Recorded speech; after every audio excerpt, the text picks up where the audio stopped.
한꺼번에 가져가는 음료수. 네. 한 손에 들고. 네, 하세요.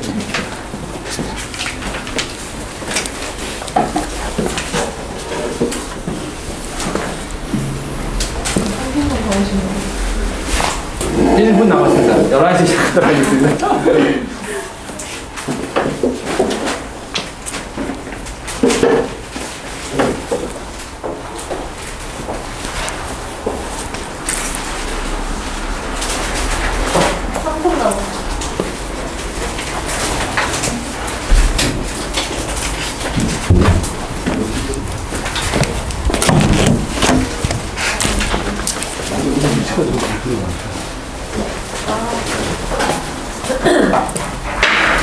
그러면 저 11시 됐으니까 시작하도록 할게요. 또 오프라인 분도 있지만 온라인 분도 많이 있어가지고 인사드리겠습니다. 공직과 이루섬 수학과 원장 김상수입니다. 이렇게 평일 바쁜 날인데 오셔서 너무 감사드리고요. 사실 저희가 이제 지금 거의 여기 있구나. 한 100분 정도 신청을 했어요. 근데 이제 오프라인은 조금 제가 한정 분들만 모셨고 온라인 분들이 뭐 오전하고 오후 나눠져 있어서 근데 이번에는 제가 설명을 사실은 한 10번 이상 했는데 올해처럼 외부 분들이 많이 온 건 처음인 것 같아요. 그래서 저희가 조금 학원에 대해서 좀 설명을 하고 그러니까 제가 거기다가 학원에 뭐 질의사항이라든지 이런 거 있으면 질문하라 그러는데 우리 내원생 어머니들은 아시지만 외부생 어머니들은 되게 궁금한 게 많으신 것 같더라고요. 그래서 오늘 또 이렇게 화면으로 보시는 우리 내원생 어머니들께서 조금만 이해해 주시고 살짝 저희하고는 설명을 하고 오늘 메인인 우리 홍 대표님 모시고 설명회를 진행하는데 제가 약간의 앞에 설명을 좀 하는 게 좋을 것 같아요. 네. 저희 오늘 사실은 타이틀은 상위권 도약을 위한 153 학원입니다. 네.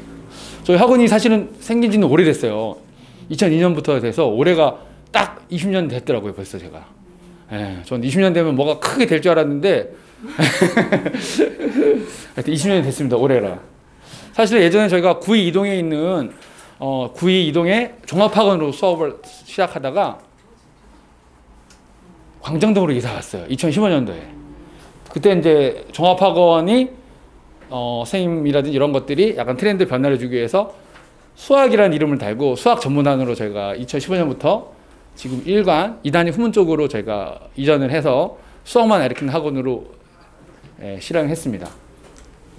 그래서 2관은 작년도 4월에 저희가 오픈했어요. 사실은 오픈할 때 되게 불안했어요. 그때 제가 막 1관이 너무 자리가 없어가지고 막 위에 도시를 빌리고 막 수업을 하다가 여기를 계약했는데 코로나가 터져가지고 이거 어떡하나 이랬는데 4월에 오픈했을 때는 좀 조용히 하다가 5월부터 어머니들이 많이 보내주시더라고요. 그때는 더 이상 이제 안 되겠다. 이 코로나로 학교 수업이 정상이 안 되니까 학원으로 보내주셔 해서 많이 오고 하여튼 위치적으로 저희 학원 위치가 우리 학원과 끝쪽이 있잖아요. 그러다 보니까 여기 있는 히스테라든지 십차분들이 많이 보내주시더라고요.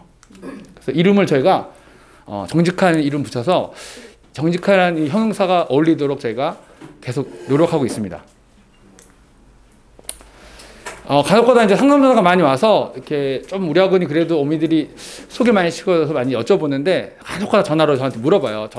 제가 전화 받으면 원장님 혼자 다 가르치세요라고 물어봐서 제가 조금 이런 것도 알려드리는 게 좋을 것 같아가지고 일단 제가 총 선생님이 20분 계세요. 네, 그래서 남자분 6분 계시고 여선생님이 14분 계십니다. 그래서 주로 남자 선생님들은 초육 아이들이랑 그다음에 주로 중고등부를 맡고 계시고 대부분 초등부는 여자 선생님들이 다 지도하고 계세요. 학생들도 어머니들 많이 물어보세요. 몇 학년부터 가르치냐 했는데 저희가 최어린아이는 초2부터 있어요. 초1도 왔는데 울면서 한 달 만에 그만뒀어요. 오빠 따라왔다가 나 좀 엄마 좀 쉬었다가 올래 이래서 초1은 잠시 한 달 아니다 멈췄고요. 초2부터 있기 시작해요. 초3은 많습니다. 초3이 꽤 많아요. 저희 학원에 35명 이상 다니고 있습니다. 네, 초3이. 그리고 1, 2관 합쳐서요? 네, 1관 합쳐서입니다. 네. 선생님도 1, 2관 합쳐서? 그렇죠. 1관 합쳤습니다. 네. 그래서 고3생들은 다니다가 이제 어제 수능을 무사히 잘 봤겠죠. 네. 그리고 저희 학원 이제 수업 현황은 저희는 무조건 초등부는 주 3일 하고요. 월수금 한목도 딱 2시간씩 정해져 있습니다. 네. 정해져 있고. 저희 사실 학원의 가장 모토가 1대1 개인별 맞춤 학습으로 수업을 하고 있어요. 그래서 아이들이 언제든지 오면 그 친구의 약한 부분부터 다시 수업을 나가는 게 저희 학원의 가장 큰 장점이라서 어머니들이 많이 선호하고 좋아하시는 것 같아요. 네. 중등부도 똑같이 주 3일인데 2.5시간, 그러니까 2시간 반 수업을 하고 있습니다. 근데 중1은 사실은 개별 수업하고 있고요. 중2, 중3들은 또 고등부는 전부 다 그룹별, 수준별 수업을 하고 있어요. 근데 수준별이 조금 아쉬운 게, 월수금이 안 되고 화목토 가야 되는 친구가 이제 영어학원 때문에 월수금 오라 그러면 그냥 오라 그러는데, 가급적이면 제가 진도별 또는 수준별로 맞춰서 수업을 하려고 노력을 하고 있습니다. 네. 교육 철학은 사실은 뭐 오다 보면 현수막도 보셨겠지만, 저는 세상에 똑같은 나이는 없다가 저의 캐치프레이즈예요. 그래서 정말 학생마다 정말 다 이해도도 틀리고 아는 것도 틀리고 진도도 틀리고 이러기 때문에 요거를 모토로 저희가 수업하는 게 아까 말씀드린 이제 개인별 맞추는 학습으로 진도를 나가고 있어요. 그래서 사실은 진도도 다 틀려요. 어떤 친구는 책 2-3권을 2달 만에 끝내고, 어느 친구는 안타깝지만 넉 달 이상 걸린 친구도 있고 이렇습니다. 그리고 교재도 사실은 저희가 뭐 차상의 수학까지 푸는데, 차상의 수학 못 푸는 친구는 저희는 기본적으로 안 풀어주는 게 저희 생각이에요. 그러니까 보통 혹 엄마들 제가 상담해보면 놀라운 게 80% 어머니들은 차상의 수학을 가지고 항상 학원에 오셔서 보여주세요, 저한테. 근데 풀 수 있는 친구는 그렇게 많지 않은 것 같아요. 예, 그래서 저희 차상의 수학은 능력되는 친구는 풀어주지만 그렇지 않은 친구들은 조금 저희가 센 정도까지 정도로 해서 이렇게 자제시키고 있습니다. 그리고 숙제 양도 좀 조절해주고 있어요. 보통 많지 않은데 너무 힘들어하는 친구는 좀 줄여주고, 대신에 가나컷 어머니들이 학원에서 숙제 다 하고 오면 안 되냐? 그럼 저희는 그건 안 된다 그래요. 무조건 집에서 숙제는 해야 돼요. 학원에서 숙제하고 하는 학원은 아닙니다. 예. 그리고 제가 또 생각하는 건 또 하나의 교육 철학은 소통이라 그래서, 사실 요새 어머님들 대부분 맞벌이 어머니들이 많잖아요. 직장맘이. 그래서 학습알림 카톡이라 그래서 저희가 2주에 한 번씩 아이들 뭐 진도라든지 숙제라든지 시험 성적 같은 걸 항상 어머니한테 알려드리고 있어서 요거에 대한 반응도 어머니 되게 좋으신 것 같아요. 네. 제가 생각하는 수학이 제일 중요한 건 초등학생은 일단은 자신감, 즐겁게 수학하는 게 저는 되게 중요하다고 생각을 합니다. 그래서 가급적이면 아이들 자기 맞는 진도랑 교재로, 보통 이제 우리 흔히 말하는 교재 한 권을 70-80%를 본인 스스로가 푸는 교재가 자기한테 어머니 레벨 맞는 교재라고 생각을 해요. 20-30%는 저희가 도와주지만 요게 안 되는 교재는 무리라고 저는 생각이 돼요. 그래서 수학은 초등부는 무조건 자신감 시켜주는 게 가장 중요한 것 같습니다. 그리고 가장 중요한 거, 기다림. 정말 아이가 좀 이 시간이 길어질 수도 있긴 하지만 정말 학생에 따라서는 오래 기다려서 좋아지는 친구도 꽤 많이 있어요. 근데 너무 급하게 끌지 말고 아이가 정할 수 있도록, 잘할 수 있도록 기다려주는 게 저희 생각의 교육의 하나입니다. 사실은 이제 어머니들이 가장 많이 물어봐요. 가장 좋은 학원이 뭐냐? 저는 딱 한마디로 정할 수 있습니다. 가장 집에서 가까운 학원이 제일 좋은 학원입니다. 그래서 우리 이 광명대 일대 학원 어머니들은 차를 타고 멀리 보내고 이러는데 그보다는 걸어서 갈 수 있는 학원.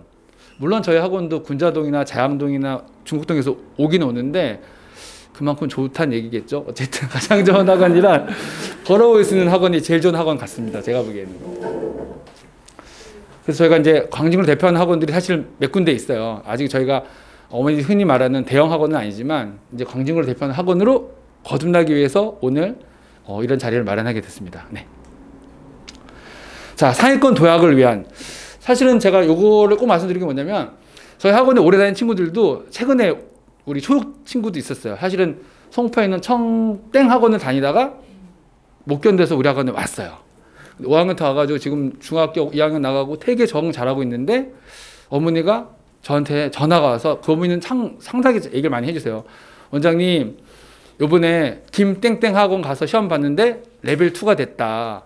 근데 이번에 6학년 마치고 이제 예비중 가는데 그 학원 가는데 걱정돼요. 가기로 할 건데 적응 못하면 어떡하죠? 그러길래 제가 어머니 오늘 설명회 들어보고 나서 결정하시라고. 그러니까 굳이 흔히 말하는, 제가 보기에는 요새 대형학원이라는 추세가 그냥 한 반에 많이 들어넣으면 대형학원이에요. 저희도 사실 그럴 수 있어요. 저희도 한 반에 10대 명 넣을 수 있는데 제가 그러지 않는 것 뿐이지, 대형학원이라서 한 반에 12명 있으면 있는 거는 글쎄 거기에 과연 수업이 될까라는 생각이 들기도 하는데, 어쨌든 저희는 상위권 도약을 위해서 오늘 자리를 마련했습니다. 네, 오늘 사실 선전포고라는 뭐냐면 이건 제 이제 뭐 굿땡땡, 깊은 땡땡 여러 가지가 있지만 이제는 저희가 사실 상위권 아이들을 예전에는 열심히 해가지고 아이들이 거기 1레벨 갔다 그러면 제가 축하해줬어요. 잘했다고. 근데 이제는 그러지 않을 거예요. 상위권을 뺏기지 않는 우리 학원으로 거듭나려고 오늘 이 자리를 마련했습니다. 자, 정직한 1호선 수학학원이 상위권을 위해서 수학의 힘이라는 클래스를 제가 도입을 할 거예요. 그래서 오늘 그 자리 때문에 우리 홍 대표님을 모시고 이 설명회를 준비하게 됐습니다. 소중한 우리 아이들을 위한 멋진 설명회 우리 홍 대표님 모시고 수업하겠습니다. 네.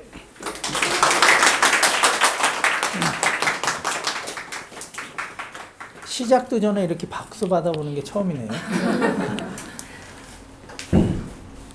이사님? 네. 우선 오늘 설명해 오신 부모님들 너무 감사드리고요. 설명회 준비를 하고 시작을 하도록 할게요.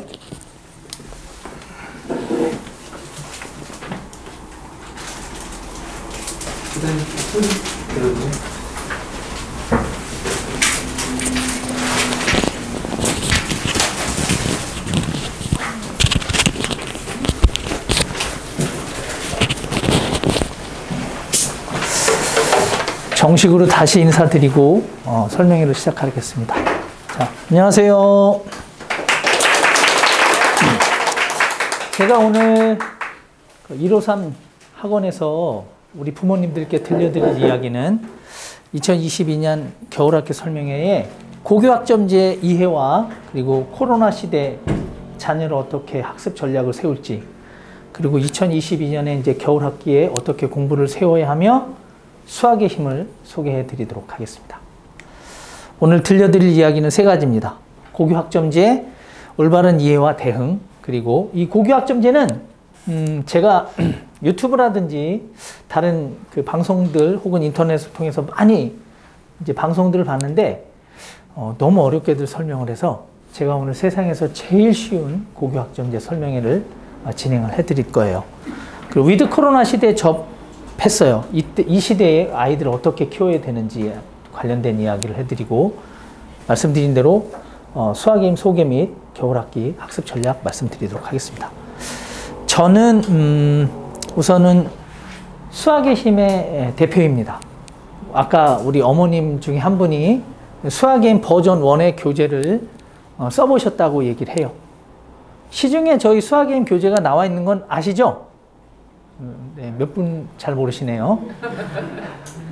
자, 1년에 60억 이상의 교재가 1년 60억 이상의 판매가 되고 있는 좋은 교재 중에 하나고요.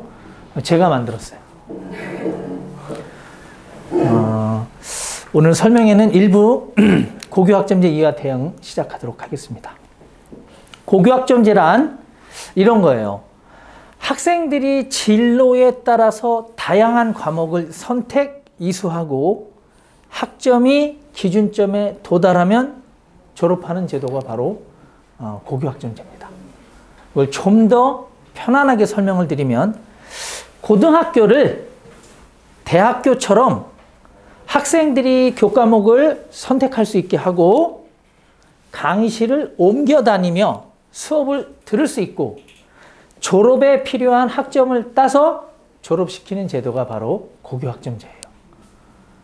자, 그러면 고교학점제에 대한 좀 더 구체적인 이해는, 교육의 과정은 학생이 교육의 과정에 과목을 직접 선택할 수 있다는 겁니다. 그리고 학점으로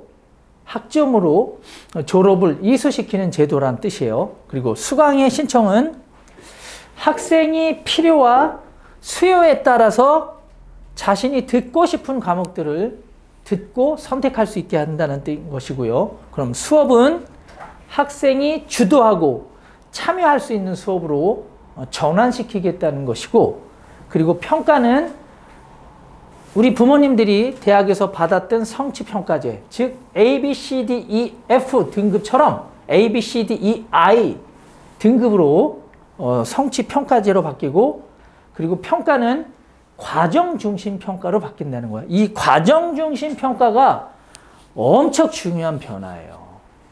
오늘 이 부분에 대해서 제가 말씀을 드릴 거예요. 그리고 이수는 성취 기준점에, 즉 학점이 기준점에 도달하면 이수하는 것이고, 또 그리고 미이수시, 즉 학점이 원하는 학점에 도달하지 못했을 때 그걸 재수강 및 보충 등을 통해서 대학에 뭐가 있죠? 계절학기제를 통해서 F학점을 받은 학생들을 C 이렇게 받을 수 있게 하는 것처럼 똑같이 미수의 경우에 보충 프로그램이 적용된다는 겁니다. 그 학점의 취득은 최소한의 성취 수준 도달 시에 취득하는 거예요. 그게 바로 40%인데 40%라는 것은 그냥 100점 만점에 40점 정도 맞으면 학점이 받고 이제 졸업에 필요한 점수로 필요한 학점으로 인정된다는 뜻이고요. 이제 졸업은 설명드렸듯이 필요한 학점이 도달하면 졸업을 시킨다는 의미입니다. 자, 그럼 이제 어떻게 그러면은 과목이 그리고 어떤 공부들이 이제 고등학교 1학년, 2학년, 3학년 때 이루어지는지를 말씀드릴게요. 고등학교 1학년 1학기 혹은 2학기까지 배우는 것은 공통 과목이에요. 공통 과목은 수학, 지금으로 말하는 고등수학 상하의 과정, 그리고 통합사의 통합과학은 공통 과목입니다. 이게 대학과 조금 차이가 나는 거예요. 대학은 공통 과목이 전공별로 달라질 수 있죠. 혹은 문과, 이과로 달라질 수 있죠. 그럼 대학으로 굳이 이걸 비유하자면 전공 필수나 교양 필수 과목 정도가 공통 과목에 해당한다, 이렇게 보시면 되겠습니다. 자, 그 다음에 선택 과목으로는 1학년 2학기부터 시작이 돼서 3학년 2학기까지 이 세 가지가 중요해요. 일반 선택 과목이 있고 융합 선택 과목이 있고 진로 선택 과목이 있는 거예요. 자, 일반적인 선택 과목은 지금의 고등학교 교과 과정하고 크게 다르지 않는 미적분이라든지 확통이나 윤리와 사상, 생명, 화학, 물리 등등 우리가 흔히 아는 과목들이 일반 선택 과목에 해당하고, 그럼 융합 선택 과목은 이제 새롭게 도입되는 좀 더 창의적인 과목들, 그래서 인공지능 수학이라든지 여행지리, 우리는 세계지리, 인문지리만 배웠잖아요. 이제 여행지리, 그리고 융합과학, 과학에서 이제 융합과학으로 발전된, 그리고 이제 진로 선택 과목은 이것은 좀 더 전문화된 과목을 이야기하는 거예요. 우리가 일반 선택과 융합 선택에서 선택할 수 있는 것은 예를 들어서 물리와 물리 2까지, 화학과 화학 2까지, 생명과학과 생명과학 2까지 이렇게 적용이 될 거예요. 그런데 진로 선택에서는 수학도 미적분 이상의, 확통 이상의 심화 수학을, 그리고 정치, 경제도 국제 정치를, 그리고 물리학도 대학에서나 배울 수 있는 고급 물리학을 이렇게 자신의 진로를 위해서, 자신의 전문 교과를 위해서, 진학을 위해서 필요한 과목을 이수할 수 있게 한다는 것이 바로 고교학점제입니다. 이해들 가시죠? 예. 자, 그리고 고교학점제에 따라 그러면 변화하는 것들이 있어요. 어떤 게 변화하는지 보겠습니다. 자, 교육과정은요. 지금은 학교의 선생님들이 과목을 정하는 거예요. 어떤 과목을 가르칠지를 결정하는 거예요. 근데 이제 바뀌는 것은 학생 개인이 자신이 필요한 것을 정하는 거예요. 클래스는 있을 수 있으나 클래스의 아이들이 다 다른 과목을 들을 수 있어요. 우리 대학 때 그랬잖아요. 클래스는 있으나 필요에 따라서 듣는 과목이 달라질 수 있는 거죠. 자, 그 다음에 진급의 요건은 지금은 딱히 없었습니다. 이제 진급의 요건, 즉 학년이 바뀌는 걸 진급의 요건이라고 해요. 1학년이 2학년이 되고 2학년이 3학년이 되는 건, 이것은 과목 출석률이 우선 수업 횟수의 3분의 2 이상을 일단 출석을 해야 돼요. 만약에 이 과목 출석률이 3분의 2 이상으로 제한을 둔다면 무슨 이거 제한이 없다면 애들은 학교 안 올 거예요. 다 밖에 돌아다니면서 학점을 이수할 거예요. 자, 그래서 학업 성취율은 아까 말씀드린 대로 40% 이상의 기준점에 도달을 해야 된다는 거예요.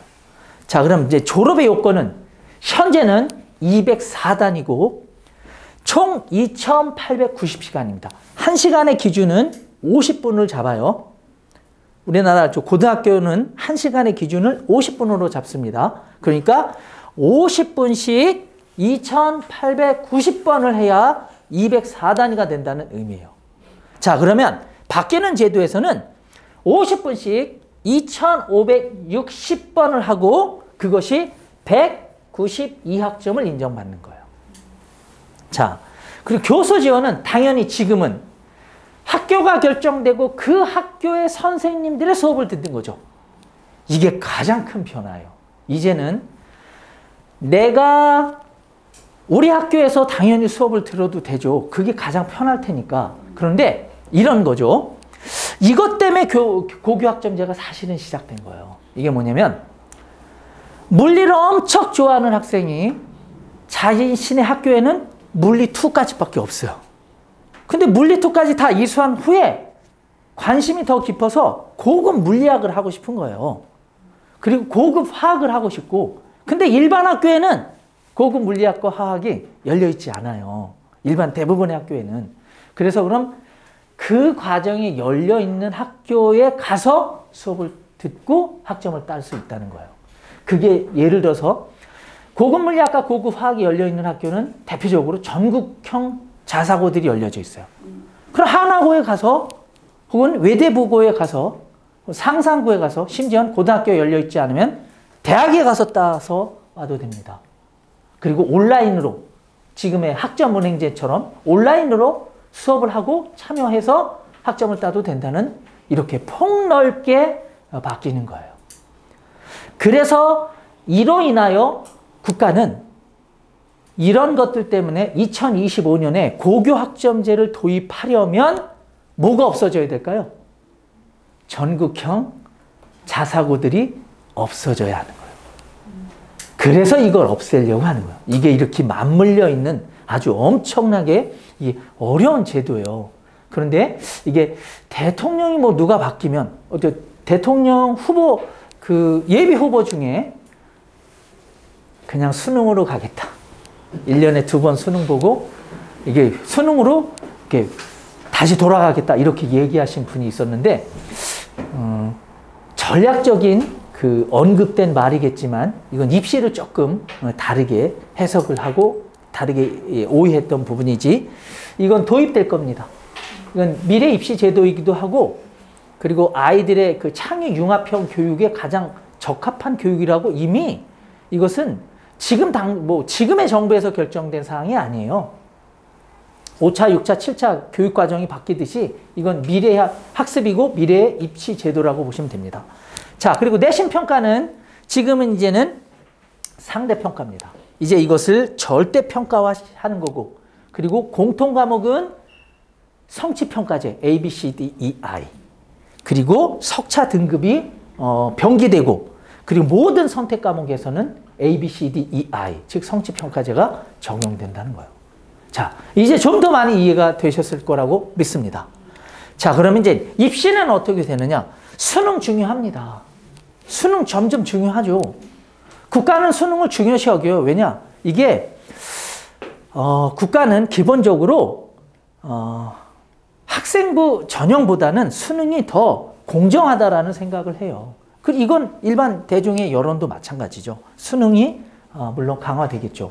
그리고 이제 그렇다고 해서 대학별 고사, 즉 대학의 자율권을 침해할 수는 없어요. 대학별 고사가 강해질 거예요. 강화될 거고 마찬가지로 학생부 전형도 그래서 앞으로의 입시는 수능과 대학별 고사와 학생부 전형이 다 종합된 입시라고 보시면 됩니다. 자, 그럼 입시의 변화를 초등학교 6학년이 이제 고교학점제를 맞는 첫 번째 학년이 되는데 그럼 초등학교 6학년 혹은 그 이하의 학생들은 그럼 요건 최종적으로 정리를 다시 한번 해볼게요. 자, 수시와 정시의 이제 통합 선발이라는 거예요.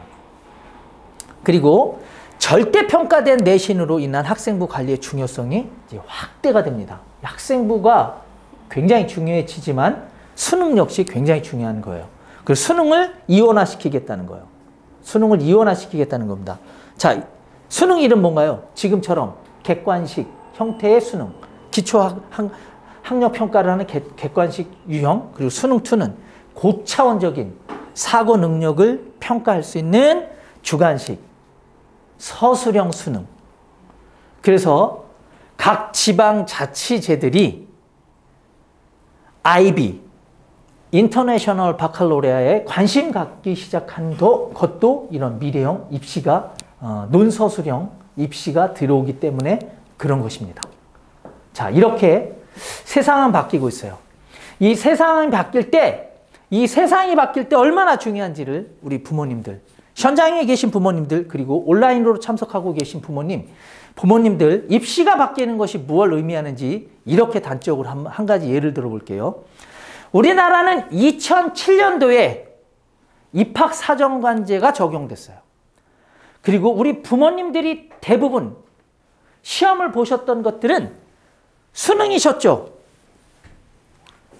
학력고사 보신 분은 없잖아요. 뭐 여기 오신 우리 부모님들 대부분 30대 말이시잖아요. 그렇지. 이 정도의 서비스 멘트를 했으면 이렇게 반응이 이렇게 와야죠. 자, 우리 부모님들은 수능을 보셨단 말이에요. 2007년도에 뭐 수능을 치르신 분이 혹시 있을 수 모르겠어요. 계산은 2007년도에 우리나라에 처음으로 입학사정관제가 도입됐어요. 이때 우리나라 입시는 이런 거였어요. 처음으로 입학사정관제가 도입됐을 때, 수시가 도입됐을 때 이랬어요. 뭐냐? 지금은 수시를 6번으로 제한을 해놨습니다. 6회로 6개의 학교로. 근데 처음에 입학사정관이 처음 적용됐을 때는 제한이 없었어요. 그래서 저 강 건너 조금 더 남쪽으로 간 저쪽 지역 아이들은 기본적으로 입시 컨설팅들을 통해서 50개 이상의 대학에 지원서를 냈어요. 포트폴리오를 그냥 A4 박스 한 박스씩 만들어서 뭐 복사로 찍어내면 되니까. 그래서 전국에 있는 1위부터 50개 대학에 그냥 50개씩 집어넣어서 그중에 하나 걸리면 들어가는 거였어요. 그때 그래서 말도 안 되는 일들이 벌어지기 시작했죠. 뭐 전국에 150등 전교 150등 하는 아이가 연세대학을 간다든지, 50등 이상 하는 아이가 서울대를 간다든지, 이런 일들이 입학사정관 초기에 엄청난 일들이 벌어졌어요. 근데 그리고 나서 그런 것들이 2, 3년 지나고 나니까 이제 국가도 교육부도 정신을 확 차리기 시작한 거죠. 그래서 이제 수시도 6번으로 제한하고. 자, 입시가 변하는 시기에는 엄청난 기회가 있습니다. 그 기회는 누가 잡는 거예요? 명확하게 입시의 흐름과 입시 제도를 이해한 부모님의 자녀가 그 혜택을 받는 거예요. 그래서 입시는 항상 공부하시고 긴장을 하셔야 돼요. 초등학교 6학년 혹은 그 이하라면 변화하는 입시의 제도에 따라서 자녀를 키우셔야 돼요. 그럼 어떻게 키워야 되는지 그 이야기를 지금부터 풀어가 보도록 하겠습니다. 오늘 설명이 잘 오셨죠? 저 만당 힘든 사람이에요. 감사합니다. 아, 이 어머니 진짜 센스 있으시네요. 자, 절 만난 걸 영광이라고 한다고 생각하신다 그래서 저도 영광스럽게 스타벅스 커피 상품권 하나 우리 어머니께 드리도록 하겠습니다. 예. 아직 상품권이 좀 남아 있습니다. 네? 이렇게 대답을 잘 하셔야 돼요. 상품권이 좀 몇 장 남아 있어요. 자, 그러면 달라진 평가 제도에 따라서 학생들이 어떤 연습을 해야 할까요? 보세요. 학습 역량은 물론 성향을 발전시켜야 한다. 달라진 입시 제도의 학생부 중에 수행평가란이 중요해질 거예요. 그러면 달라진 입시 제도에 정량적 평가와 정성적 평가 부분이 있는데, 정량적 평가는 A, B, C, D, E, I죠. 점수로 나타내는 거니까. 근데 정성적 평가는 어떤 거예요? 사람의 감정이 들어간다는 거예요. 사람의 감정이 들어간다니까요. 선생님이 고만고만한 아이가 평가를 했는데 둘 다 A예요. 근데 한 아이는 수업 시간마다 늘 똘망똘망한 눈으로 정말 잘 가르친다는 표정을 지으며 선생님을 그냥 막 하트를 날리면서 보고 있어요. 근데 한 아이는 맨날 저거 학원서 배운 건데 뭘 가르치느냐고 맨날 고개를 떨구고 있어요. 그러다 보니까 복도에서 만나도 한 아이는, A란 아이는 70도씩 인사를 하는데 목소리도 크고 우렁차게, 한 아이는 그냥 회피해가 핸드폰 보느냐고. 자, 평가가 같겠냐고요. 사람은 감정의 동물인데. 그래서 아이의 성향을 발전시키셔야 돼요. 어떻게? 예의 바른 아이로. 예의 바른 아이로. 예의가 반듯한 아이로. 이게 굉장히 중요한, 앞으로 입시에서 굉장히 중요해요. 제 얘기들 하셔야 돼요. 제가 어제 제 아내와 얘기를 하는데, 어제 아내가 우리 아이를 엄청 혼냈다 그래요. 그래가지고 제가 와 진짜 그러면 안 된다고 그랬는데, 그럼 지금 뭘 가르쳐야 되냐고. 초등학교 2학년 때까지는 영어로 말만 잘하게 하면 되고, 그럼 지금부터는 예의가 반듯한 아이로 키우는 게 중요하다고 어제 그렇게 또 가르쳤네. 자, 역량은 당연히 중요하죠. 그러나 이 성향까지 발전시키셔야 돼요. 자, 달라진 평가 제도에서 또 어떤 노력을 기울여졌냐면, 서술형 평가에 대한 우수성을 입증하기 위한 노력들을 기울이셔야 돼요. 서술형 대비. 그리고 진로 및 흥미 향상을 통한 수행평가의 우수성. 아이가 그냥 공부만 잘하는 게 아니라 수행평가도 아주 정성껏 선생님 마음에 쏙쏙 들게 그렇게 하도록 이제 훈련시키시고 키우셔야 합니다. 자, 또 어떤 노력을 기울여야 할까요? 정량적 평가는 무조건 A여야 해요. 이게 상대평가가 아닌 절대평가 시대에서는 정량적 평가가 왜 A여야 하냐면, A의 비중이 학교마다 다를 수 있는데 대략 17% 이상일 가능성이 대단히 높습니다. 정량적 평가 A가 대략 17% 이상일 가능성이 있어요. 그러니까 B 맞으면 그냥 없는 거예요. B 맞은 아이에게는 일단 스카이는 없는 거예요. 정량적 평가가요, 아이가 시험을 본 것에 따라서 점수를 A, B, C, D로 점수를 매기는 거죠. 그럼 A를 먹일 수 있는 점수는 90점 이상이 절대평가인 거죠. 상대평가는 비율에 따라서 주고 4%, 11%, 22% 이 비율에 따라서 주는 것은 상대평가고, 비율과 상관없이 90점 이상이라고 판단되는 것은 다 A로 점수를 먹이는 것이 바로 정량적 평가예요. 그런데 주요 과목들의 90점 이상이 최소가 17%란 말이에요. 우리 지금 자녀가 중학생인 부모님들 계세요? 다 물론 우리 자녀들이 초등학교일 것 같긴 한데, 그래도 혹시나 너무나 지나치게 동안이셔가지고 중학생인 부모님 있으시죠? 있으시잖아요. 네, 맞죠? 있으시죠? 네, 그 아이가 수학이 90점 넘죠? 왜 그러세요? 이럴 때 넘는다 그래야지. 자, 학교에 수학이 90점 이상인 아이가 대략은 23%에서 많게는 27% 정도 돼요. 90점 이상이. 뭘 이걸 놀래요? 90점 이상은 기본이지. 저희 수학인 본원은 3학년의 평균이 95점이 넘는데 우리 재원생들 3학년의 평균이.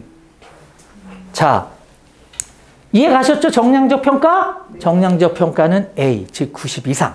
그럼 정성적 평가는 입체적인 이제 학생부를 만든다는 거예요. 세부능력 특기사항, 그 다음에 동아리 활동, 그 다음에 진로, 이제 독서 등등을 통해서 입체적인 학생부를 만든다. 자, 그럼 이 입체적인 학생부를 만든다는 것을 쉽게 설명을 해드릴게요. 이건 입학사정관이 볼 때, 대학교의 입학사정관이 볼 때 수많은 아이들의 생활기록부를 보겠죠. 그 중에 눈에 띄는, 눈에 뒤들어지는, 괄목할 만한, 눈에 확 띄어서 뽑을 수밖에 없는 그런 특별한 생활기록부를 만들라는 의미인 거예요. 자, 학점제 시험에 따라서 이제 결정돼야 할 사항들이 있어요. 이게 우리가 앞으로 풀어가야 할 건데 아직 최종적으로 결정된 건 아니에요. 과연 서술형, 논술형으로 수능이 변화할 것인가? 서술형, 논술형 수능으로 변화한다고 하면 수능은 2번이 될 거예요. 그렇죠? 그리고 수능의 절대평가가 과연 될 것인가? 절대평가가 되면 이제 일반적인 학교는 모르겠지만 스카이는 절대평가가 되면 대학별 고사는 반드시 들어와야 돼요. 왜냐? 상대평가에서는 1등급, 즉 4% 이내면 이미 우수성이 입증된 거죠. 근데 절대평가는 90점 이상, 그러면 과목에 따라서 시험이 굉장히 난이도가 어려웠을 때는 그게 4% 미만일 수도 있는데 시험이 어느 날, 어느 수능에서 쉬웠다. 그러면 20, 30%가 90점 이상을 맞아서 A등급을 맞을 수 있다는 거죠.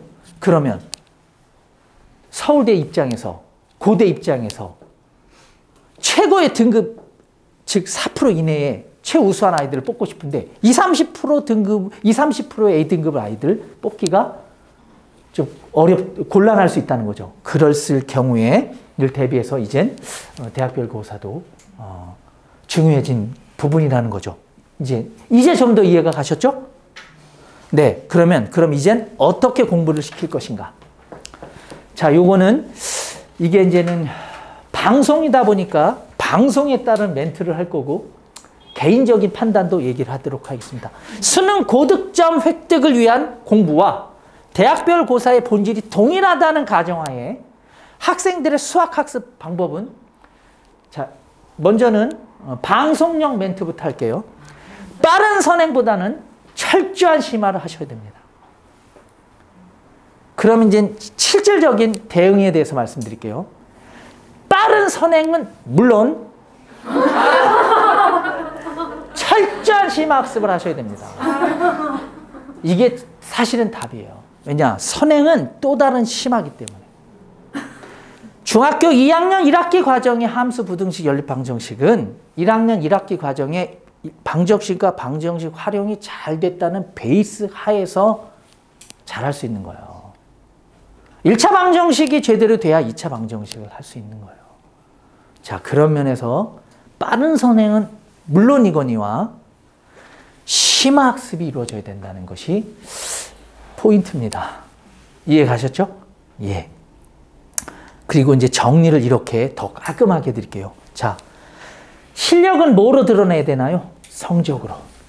아이의 내가 실력이 있으면 성적으로 드러내면 돼요. 그런데 국가는 이미 2015 개정 교육과정에 들어온 게 바로 6대 핵심 역량이에요.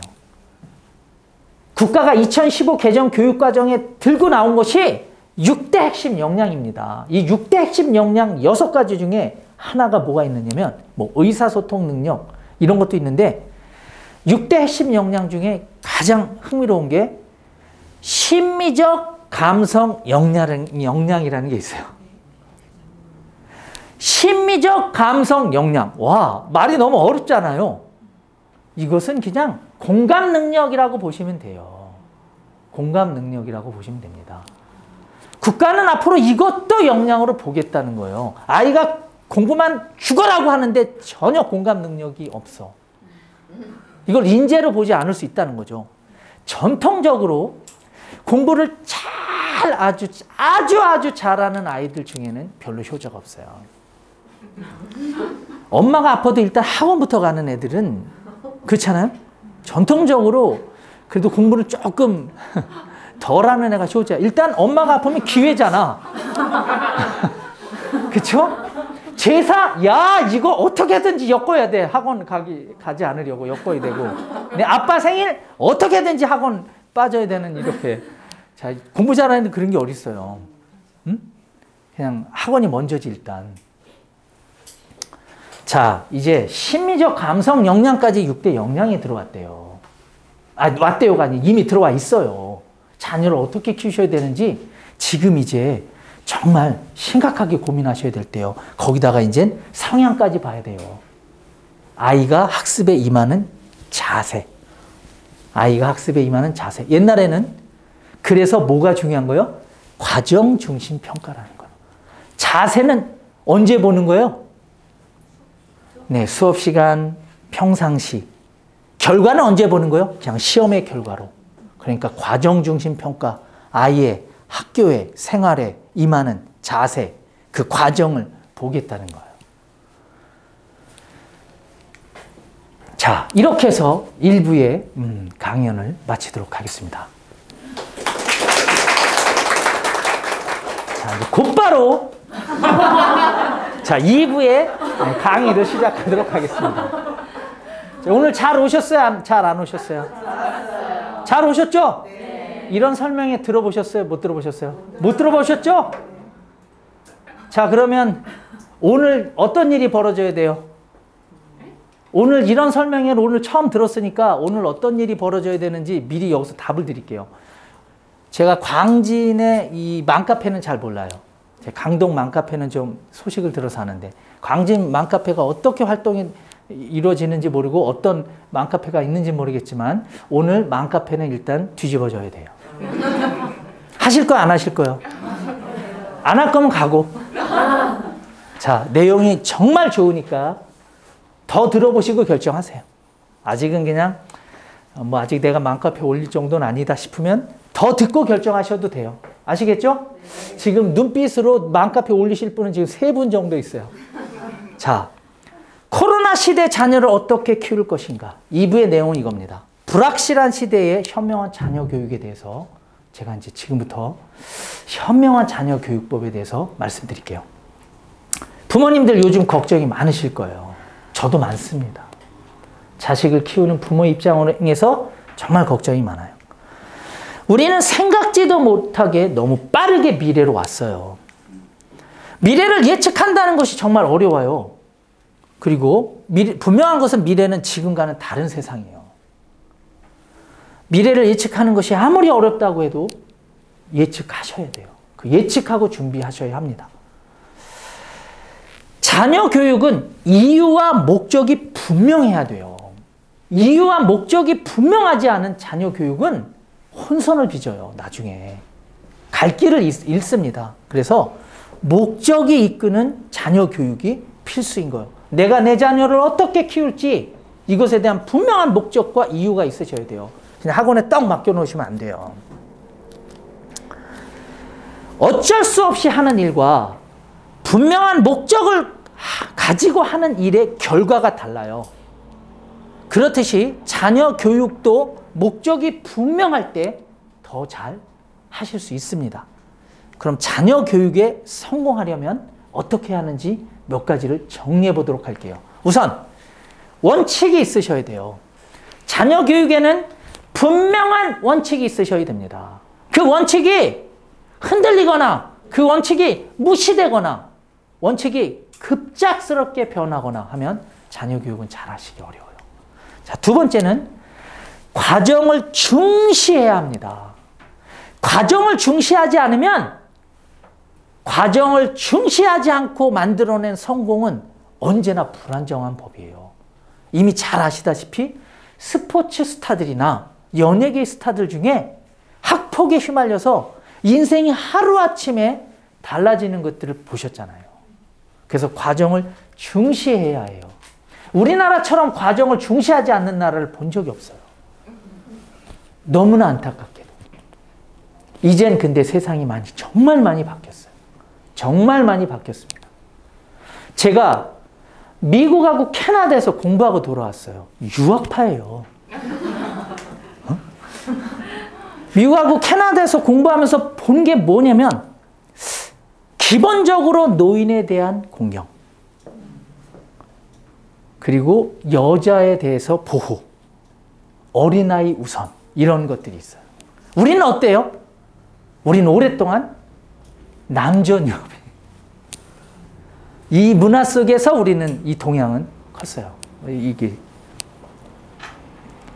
그런데 얼마 전에 이 정치권에서 여성 가족부를 없앤다는 이런 정말 말도 안 되는 얘기를 듣고 이야, 머릿속에 무슨 생각을 하는 거야 라는 생각을 하게 됐어요. 그것도 하버드에서 공부했다는 친구가.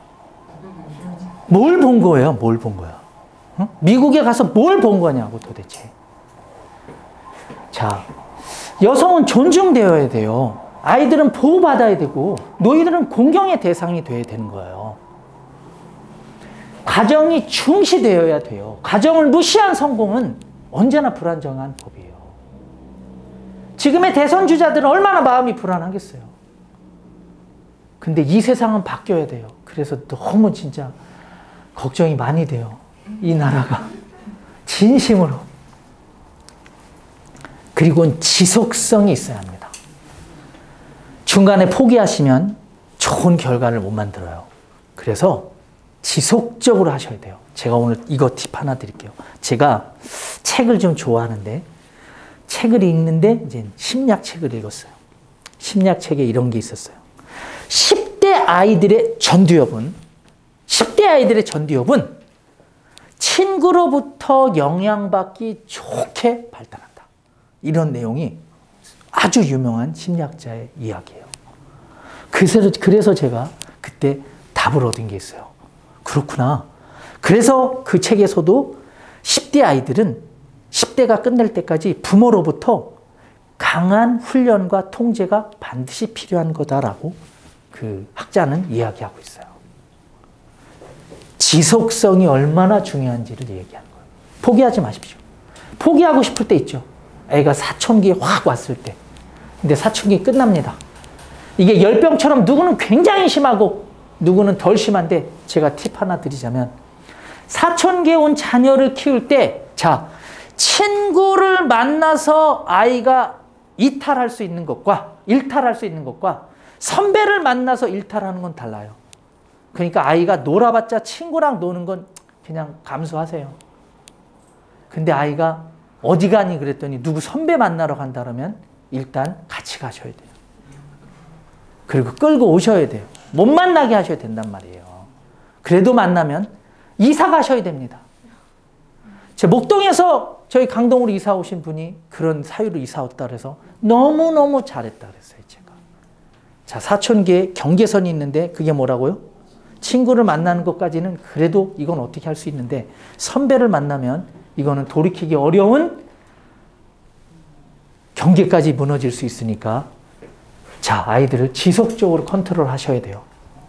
원칙이 없고 과정을 중시하지 않는 성공은 언제나 불안정한 법입니다. 자, 자녀 교육의 이제 본질에 대해서 말씀드릴게요. Back to the basic, 즉 기본에 항상 충실하셔야 돼요. 이미 아시는 대로의 그 기본에 항상 충실하셔야 된다는 거예요. 제가 좋은 글귀 하나가 있어서 가지고 왔어요. 읽어드릴게요. 성공은 선불이다. 성공은 10년 전이든 15년 전이든 내가 뭔가를 선불로 지불했을 때 10년 후이든 15년 후이든 아니면 20년 후에 성공이 올 수 있는 가능성이 열리지 그 전에 지불을 안 했음에도 불구하고 내 앞에 어느 날 성공이 오지는 않는다. 와, 이 멋진 말. 제 가치관인데 저는 박사잖아요. 제 가치관인데 이 가치관이 17살 손흥민에게 들려준 아버지의 이야기라는 거예요. 이것이 세계적인 축구선수로 만든 비결은 뭐다? Back to the basic. 기본에 충실해서 지금의 노력이 10년 후의 결과로 나타난다는 거죠. 제가 우리 수학여행 강동 본원이 대략 직원들이 한 120명 정도 되는데 항상 제가 직원들, 우리 선생님들 교육을 이렇게 해요.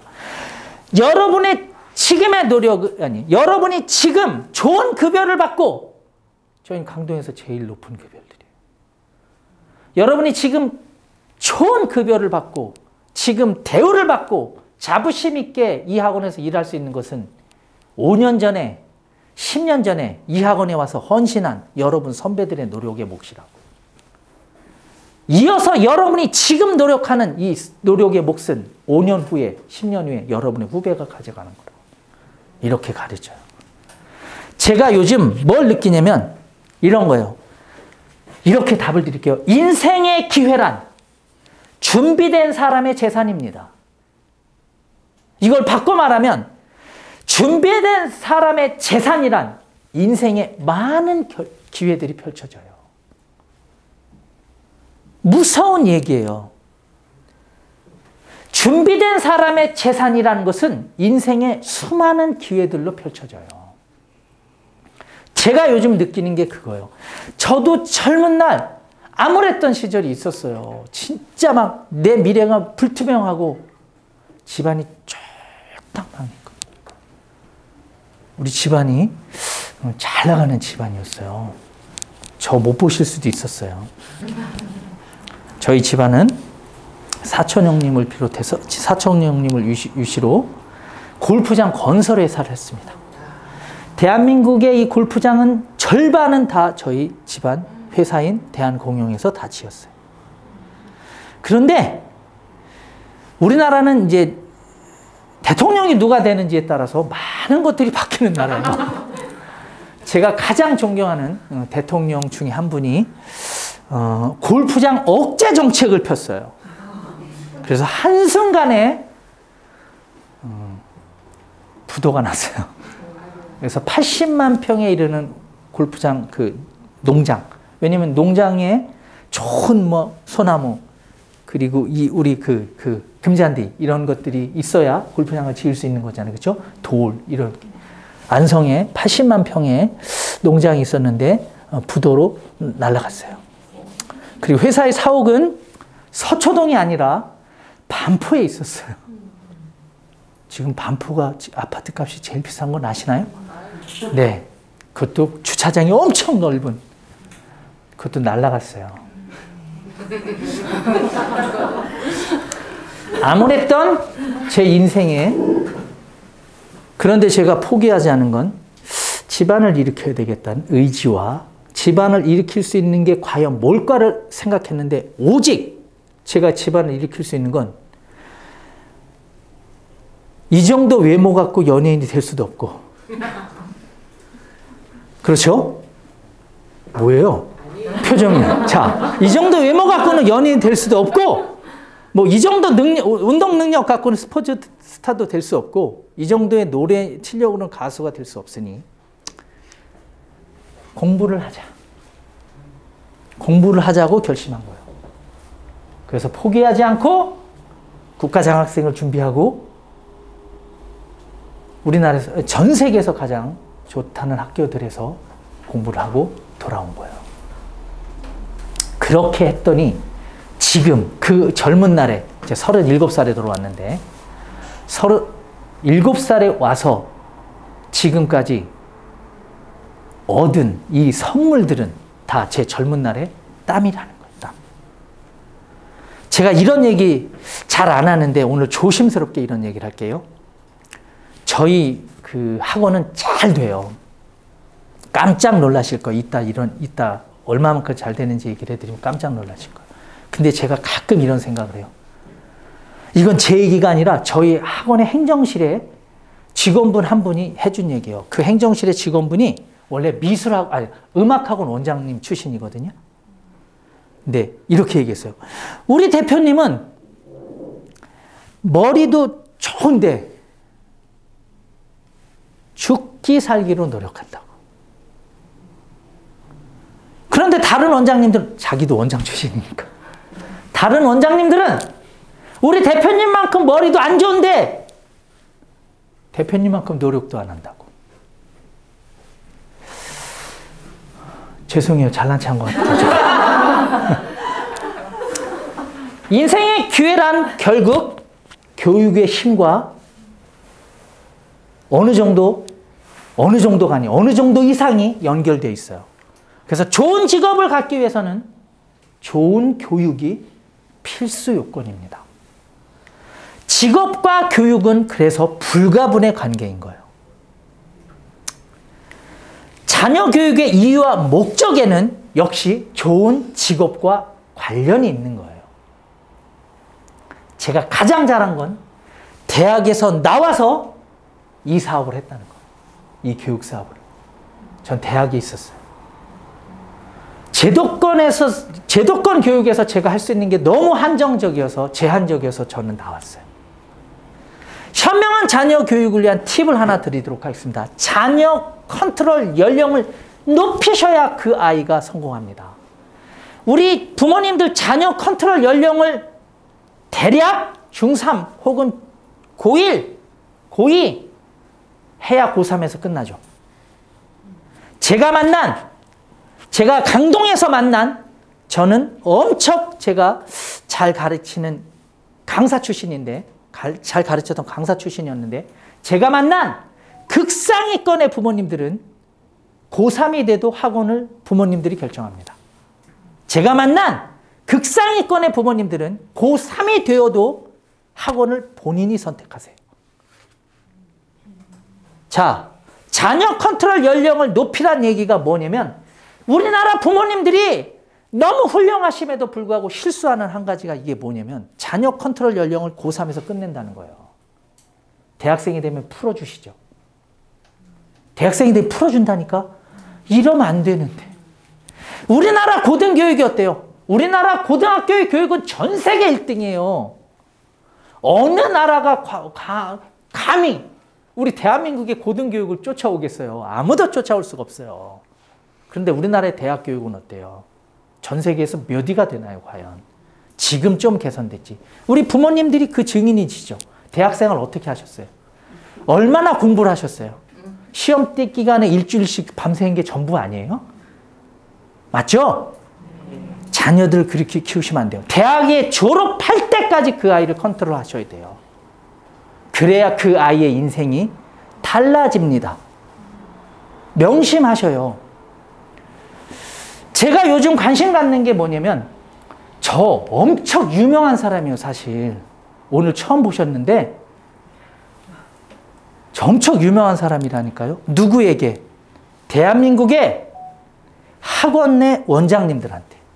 저는 오랫동안 고려대학교에서 서울교육대학교에서 교육대학원 내에 교육경영 최고의 과정에서 제가 교수를 했어요. 그러니까 당연히 대한민국의 원장님들을, 엄청 많은 원장님들을 가르쳤죠.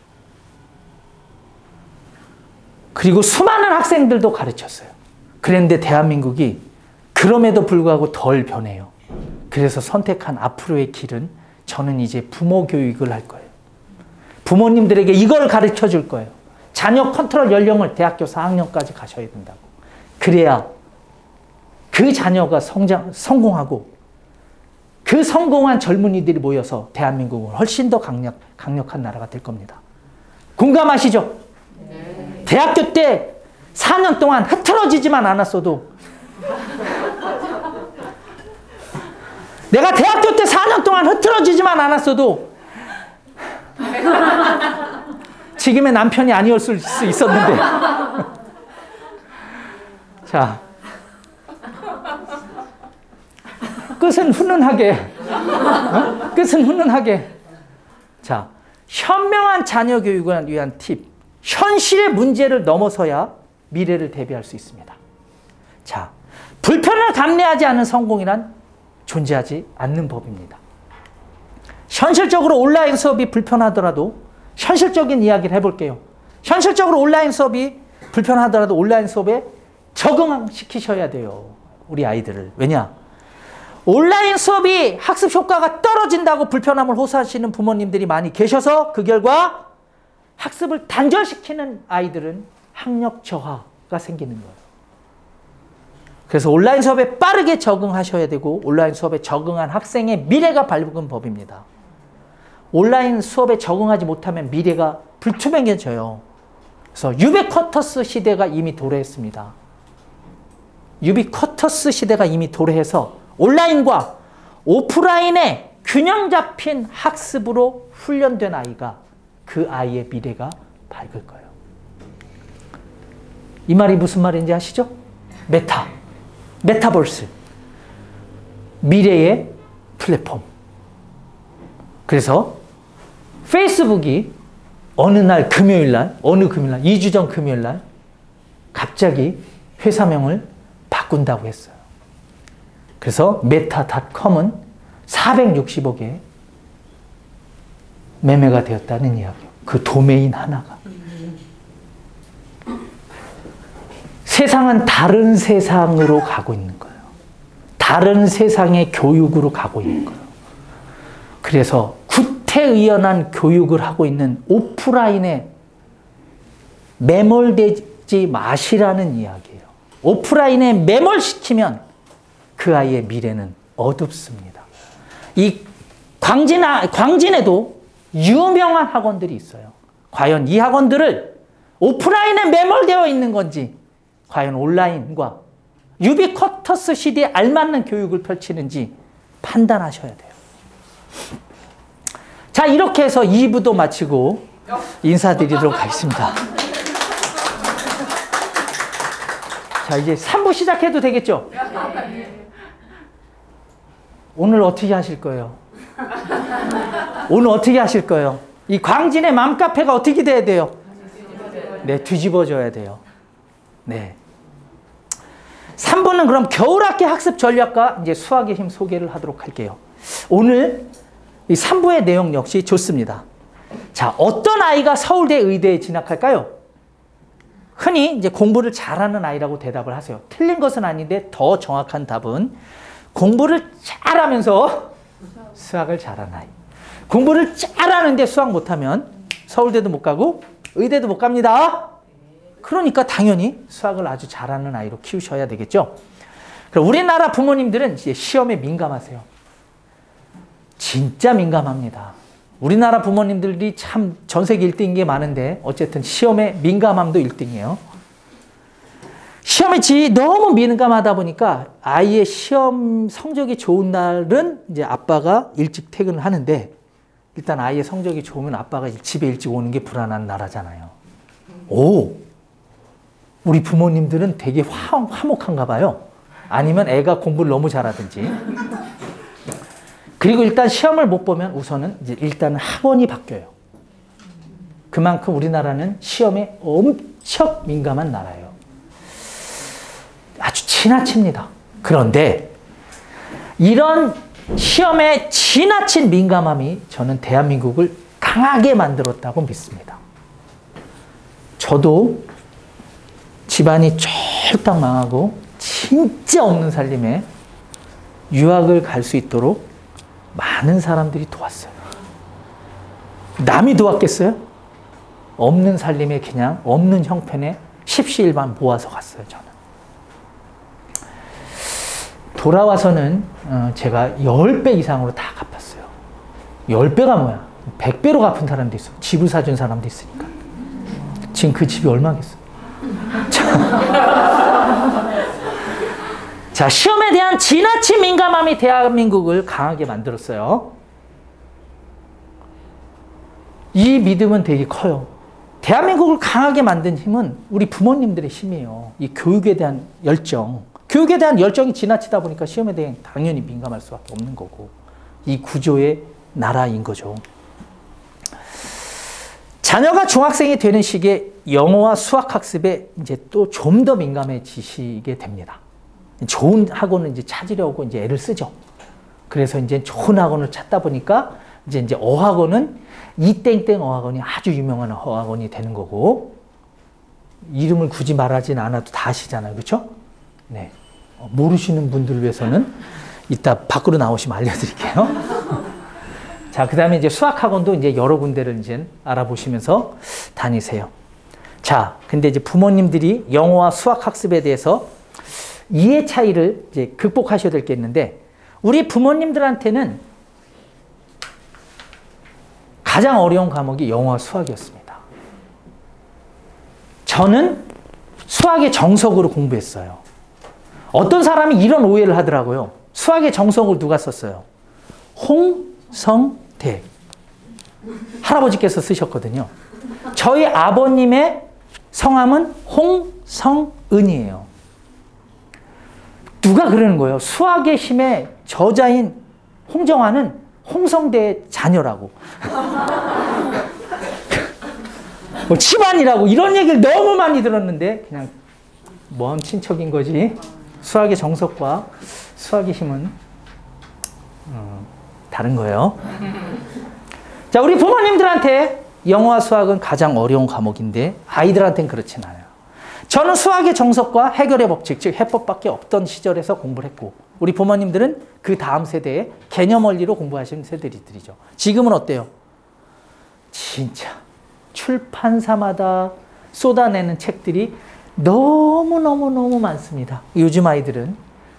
저 고등학교 때는 영어, 수학 모두 제가 조금 좋은 고등학교를 다녔는데 영어, 수학 모두 평균이 40점, 60점 이상, 80점 이상 수였어요.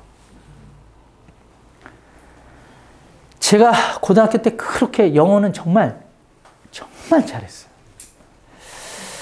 진짜 잘했어요. 그냥 소문이 나 있었어요. 저 영어 잘한다고. 근데 수학은 그닥 그렇게 잘하지는 못했어요. 저는 언제부터 수학을 잘하게 됐냐면 그때 깨달음이 지금의 책이 나온 거예요. 사실은. 저는 대학 가서 수학을 잘했어요. 저기 저 뒤에 키 크고 잘생긴 우리 원장님이 우리 수학임 천안 보는 원장님인데 키 크고 잘생겼다니까요. 안 보시는 거예요? 날 안 믿는 거야? 나 참 어이가 없네. 자, 저 키 크고 잘생긴 원장님은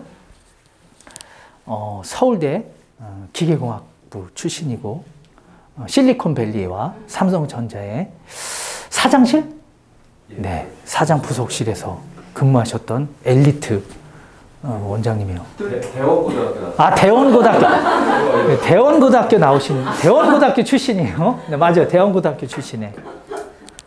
자, 저는, 우리 저기 원장님만큼 고등학교 때 수학을 잘하진 못했어요. 근데 대학교 때 제가 수학을 잘하게 됐어요. 이유가 대학교를 갔는데 먹고 살아야 되는데 과외가 이제 들어오잖아요. 근데 영어만 가르치고 싶은데 지금은 영어 선생님 따로 수학 선생님이 따로 시대인데 우리 때는 그냥 무조건 영어 수학을 같이 해야 되는 거예요. 그래서 고등학교 2학년, 3학년들을 수학을 가르치다 보니까 내가 잘하게 됐어요. 그때 아이들을 가르치면서 깨달은 노하우를 녹여놓은 책이라고 보시면 돼요. 이해 가셨죠? 네. 아, 진짜. 그래서 대학을 다시 가고 싶었어요. 이제 수학을 잘하게 됐으니까.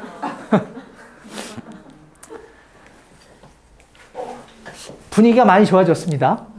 네, 우리 온라인으로 이 설명회를 참석하고 계신 부모님들도 다시 한번 진심으로 감사드리면서 자, 영어 학습에 대한 이제 오해를 제가 풀어드리도록 할게요. 우리 부모님들은 영어 학습에 대한 이런 오해를 갖고 있는데 아이가 문법을 어려워한대. 와, 이게 무슨 오해야. 아이가 문법을 어려워하는 것은 당연한 거예요. 우리 아이는 초등학교 5학년인데 말도 잘하고 쓰기도 잘하고 읽기도 잘하고 듣기도 다 잘하는데 문법을 못한대. 당연한 거라니까요. 문법은 나이 따라갑니다. 제 아무리 초등학교 5학년이 영어를 잘해도 중학교 3학년보다 말도 잘하고 쓰기도 잘하고 모두 다 잘할 수 있어도 오직 문법은 더 잘할 수가 없어요. 무조건 문법은 나이 따라가니까 제발 초등학교 5학년이 문법을 잘한 아이가 학원에 오잖아? 그럼 난 진짜 걔가 너무 불쌍해. 얼마나 고생했을까.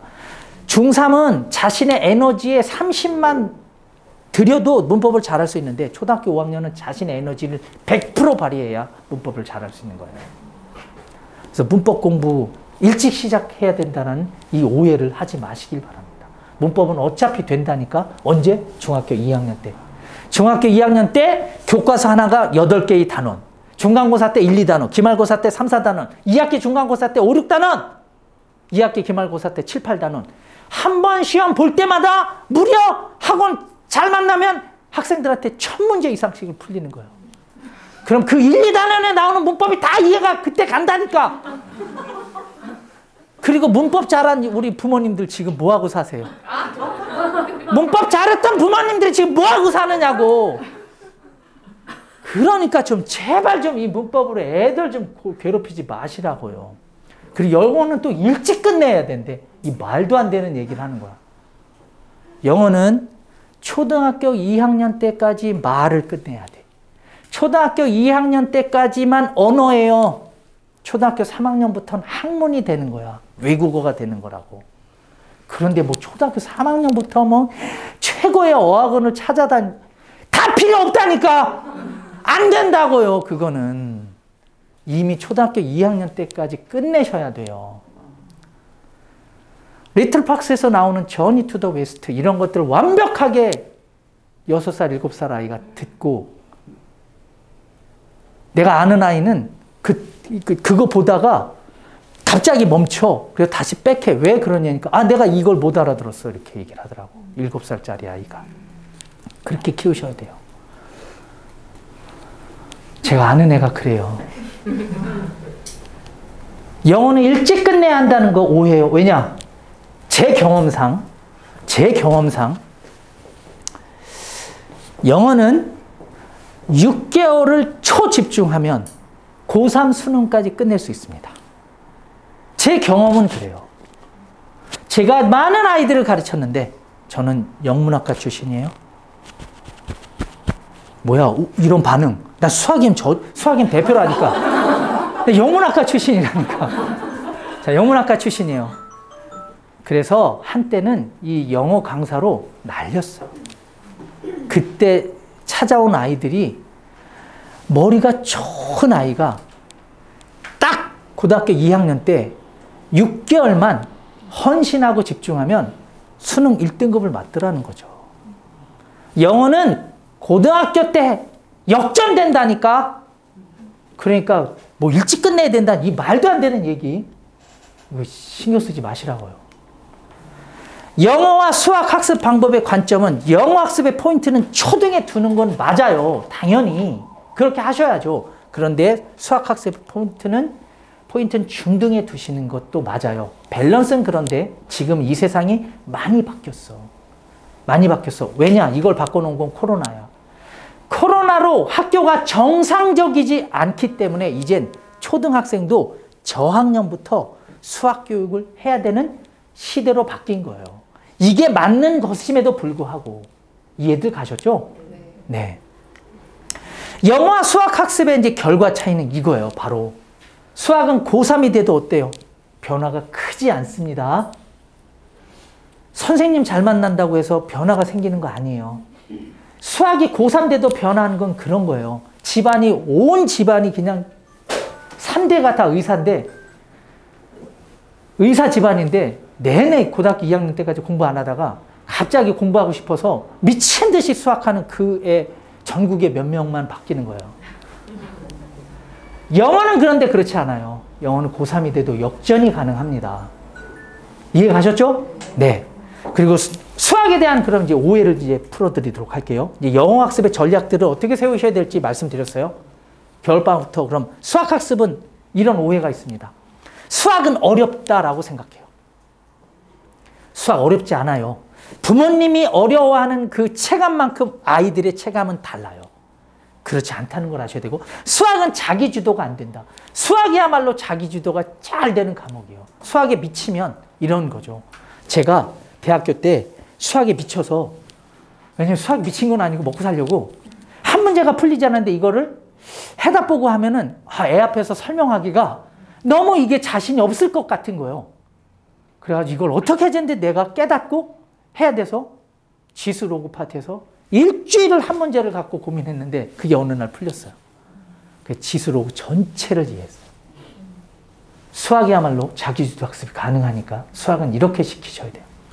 수학은 영어보다 학원에 늦게 보낸다. 이제 그런 시대가 아니라는 거 이제 충분히 공감하셔서 오늘 이 자리에 오셨다고 봅니다. 자, 그럼 올바른 수학 학습에 대한 팁을 드릴게요. 초등과 중등은 선행의 전략이 확실히 달라져야 돼요. 초등과 중등은 선행의 전략이 확실히 달라져야 돼요. 어떻게 달라져야 되느냐면 초등은 오히려 초등 1, 2, 3학년과 4, 5, 6학년의 학습, 그 다음에 중학교 1학년과 중학교 2, 3학년의 학습들이 다 달라져야 돼요. 근데 중학교 1학년은 왜? 이때는 시험이 없으니까. 시험이 있는 시기와 시험이 없는 시기로 학습이 달라져야 됩니다. 이 이야기는 수학의 힘이 정식으로 오픈 결정이 되면 아주 디테일하게 들려드릴 거예요. 시리즈로. 빠른 선행을 원해도 현행은 반드시 하셔야 돼요. 그리고 선행이 유리한 것은 사실이다. 하지만 자, 선행은 아이의 역량만큼 부모님이 3년을 원해도 아이의 역량이 2년이면 2년만큼 하는 게 가장 효과가 높습니다. 근데 그건 차라리 설득하면 되는데 이런 경우가 있어. 저는 우리 아이 뭐 선행 그냥 한 학기 정도면 됩니다. 애는 영재야. 이 경우 이것도 문제돼요. 이건 그 아이의 역량만큼 해줘야 되는 게 선행이에요. 아시겠죠? 그 2번을 다시 설명드리면 이런 거예요. 그저께도 만난 부모님이 이렇게 말씀하셨는데 우리 아이는 5학년이 6학년 1학기에 디딤돌 기본응용 최상위 S, 최상위까지 끝냈습니다. 이렇게 얘기해요. 그래서 이 수업은 잘못된 방식이에요. 이렇게 얘기했더니 막 이해를 못 하시더라고요. 이 방법이 좋은 거예요. 5학년 2학기 때 6학년 2학기에 디딤돌 기본 응용 센 정도 하시면 돼요. 그리고 다 6학년 2학기가 됐을 때 최상위 하면 돼요. 즉 5학년 2학기 때 뭐라고 써야 되는 거예요. 그러니까 그때 최상위를. 자, 못 알아들었나 보다. 자기 학년에 왔을 때 반드시 현행학습을 해야 된다. 그 얘기인 거예요. 미리 다 끝내지 마시라고. 지금까지 언급한 이유들로 학원의 역할이 중요하며 학원 선택을 잘해야 한다는 것을 우회적으로 돌려서 얘기했어요. 효과적인 그럼 교수학습 프로그램을 자, 입체적으로 설명드릴게요. 중학교 1학년 1학기, 즉 중학교 1학년 학생을 1년 정도 선행을 할 때 2학년 1학기의 개념과 심화학습을 시키고 자기 학년에서 최상위를 시키는 게 맞는 방법이다라는 이야기예요. 2학기에 대해서는 이제 더 나갔겠죠. 1학년 2학기 때 3학년 1학기 개념 후에 심화를 그리고 1학년 2학기 땐 최상위 학습을 시켜야 된다는 게 맞는 거예요. 이걸 조금 더 입체적으로 얘기하면 개념으로 1회독, 심화로 2회독 그리고 여기가 중요해요. 누구는 심화, 누구는 최상위. 최상위가 아까 원장님이 했던 얘기를 제가 보완 드리자면 최상위를 하면 아이들이 수학을 5등급, 4등급으로 전락할 수 있어요. 근데 심화까지 하면 2등급을 맞을 수 있어요. 이게 뭔지 설명드릴게요. 우리 부모님들이 이런 오해를 하고 있는데 제가 이런 분들을 너무 많이 만나 봐요. 진짜 많이 만났어요. 우리 아이는 최상위를 곧잘 합니다. 네? 대단한 애네요. 근데 시험 성적은 아니야. 최상위를 그럼 어떻게 풀리셨어요? 80% 정도는 하던데요. 이 80%는 무슨 얘기냐면 최상위 0%라는 얘기야. 자 보세요. 최상위란 교재는 부모님 잠시만 빌릴게요. 최상위란 교재는 80%까지의 문제는 그냥 기본부터 응용까지의 문제예요. 오직 20%의 문제만 최상위 문제예요. 그러니까 걔가 80%를 완수했다는 얘기는 걔는 최상위를 못 푼다는 얘기야. 와, 이거 이 오해를 하지 마시라고요. 그럼 85% 정도 해야 걔가 조금 하는 거야.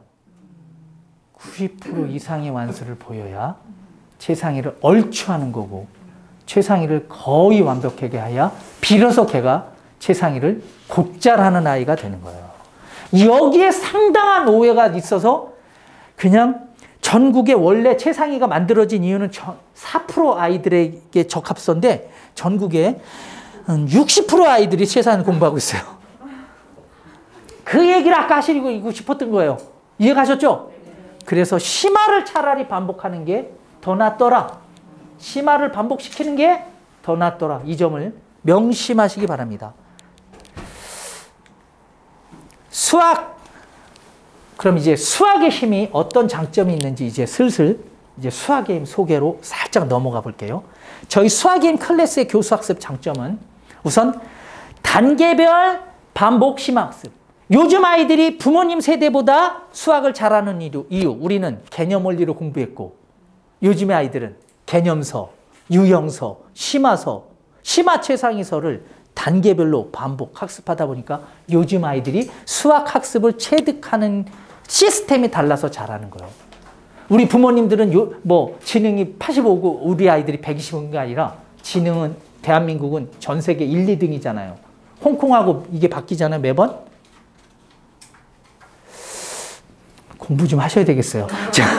자, 그래서 수학을 가장 잘하는 방법 중에 하나가 뭐라고요?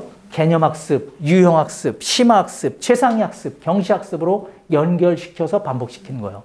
그래서 우리 교재를 개념교재, 유형교재, 심화교재, 심화최상위 교재, 경시교재로 5단계로 교재를 구성해서 수학의 힘의 초등부 교재는 알파1, 알파2, 베타, 감마1, 감마2 이렇게 해서 5단계로 교재를 만들었고 중등 교재는 개념 유형, 유형 심화, 심화 최상위, 최상위 경시 이렇게 해서 5단계로 교재를 만들었어요.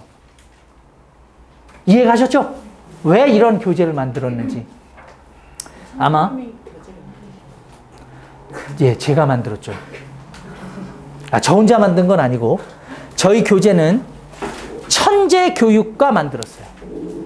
천재교육의 빅데이터를 가지고 만든 거예요. 저희 교재는.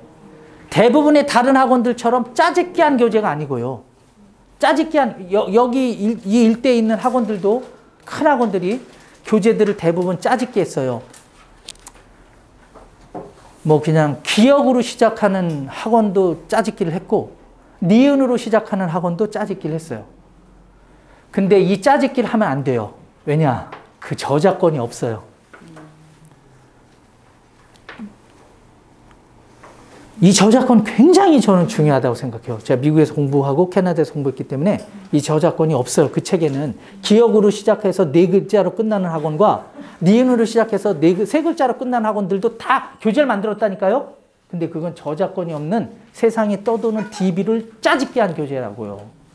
그게 싫어서 천재교육의 빅데이터 값을 치르고 우리나라에서 수학 빅데이터는 천재가 최고입니다.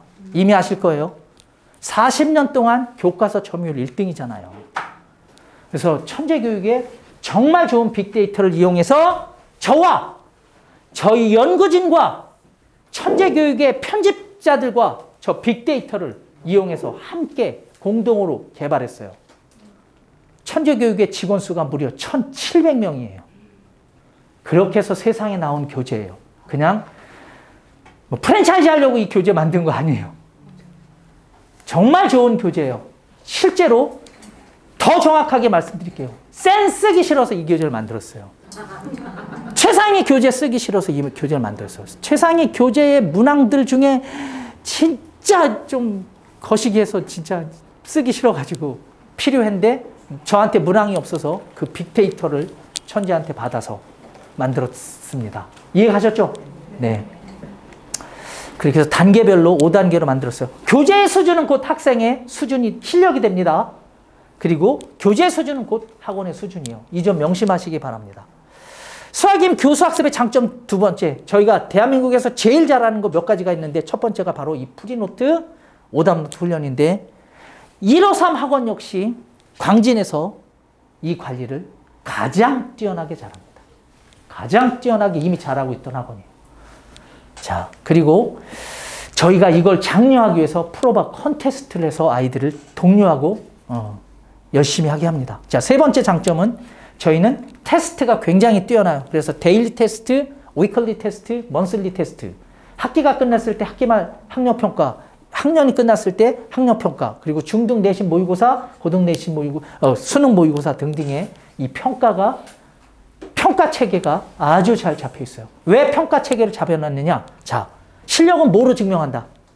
결과로 증명한다.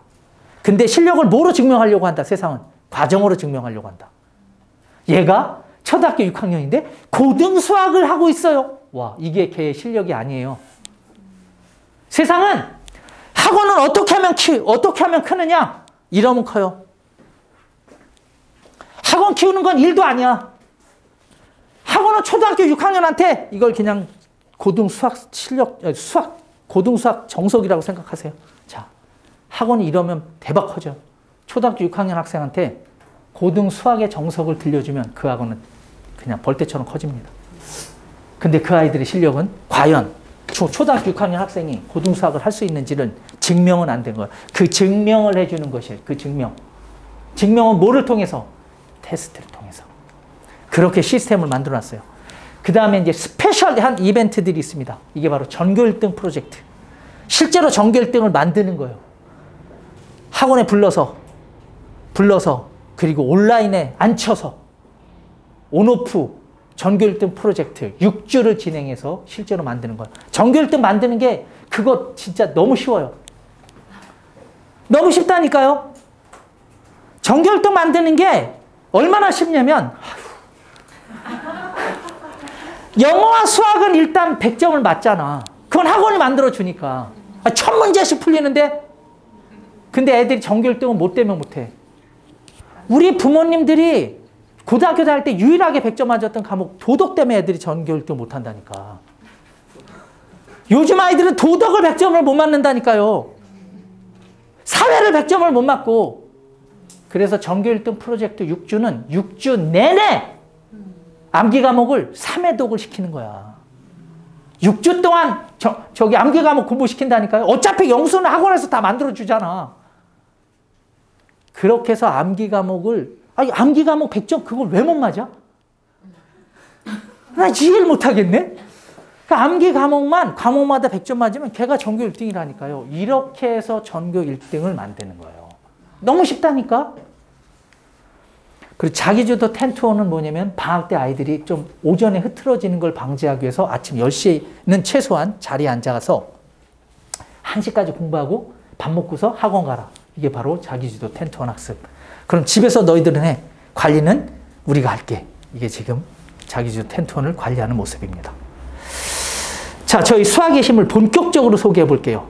짧고 굵게. 저희 수학의 힘은 2011년 12월 1일 날 오픈했으니 앞으로 열흘만 있으면 12일만 있으면 정확하게 만으로 10년이 됩니다. 수학의 힘은 어디다 개원했냐면 강동에 개원을 했어요. 그럼 강동에 개원해서 학부모 설명회를 어떻게 진행했는지 10년의 역사를 사진 몇 장으로 보여드릴게요. 이거 오픈 설명회예요. 10년 전의 제 모습이에요. 풋풋하다.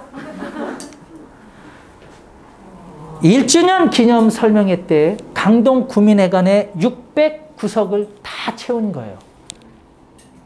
그리고 이 뒤에 앉아있는 아이들은 제 제자들인데 한양대로 끄는 거예요. 저 건국대학교 아이가 신청한 건 다 잘랐어요. 넌 자격이 안 돼. 서울대 너 되지. 고대 빨리 와.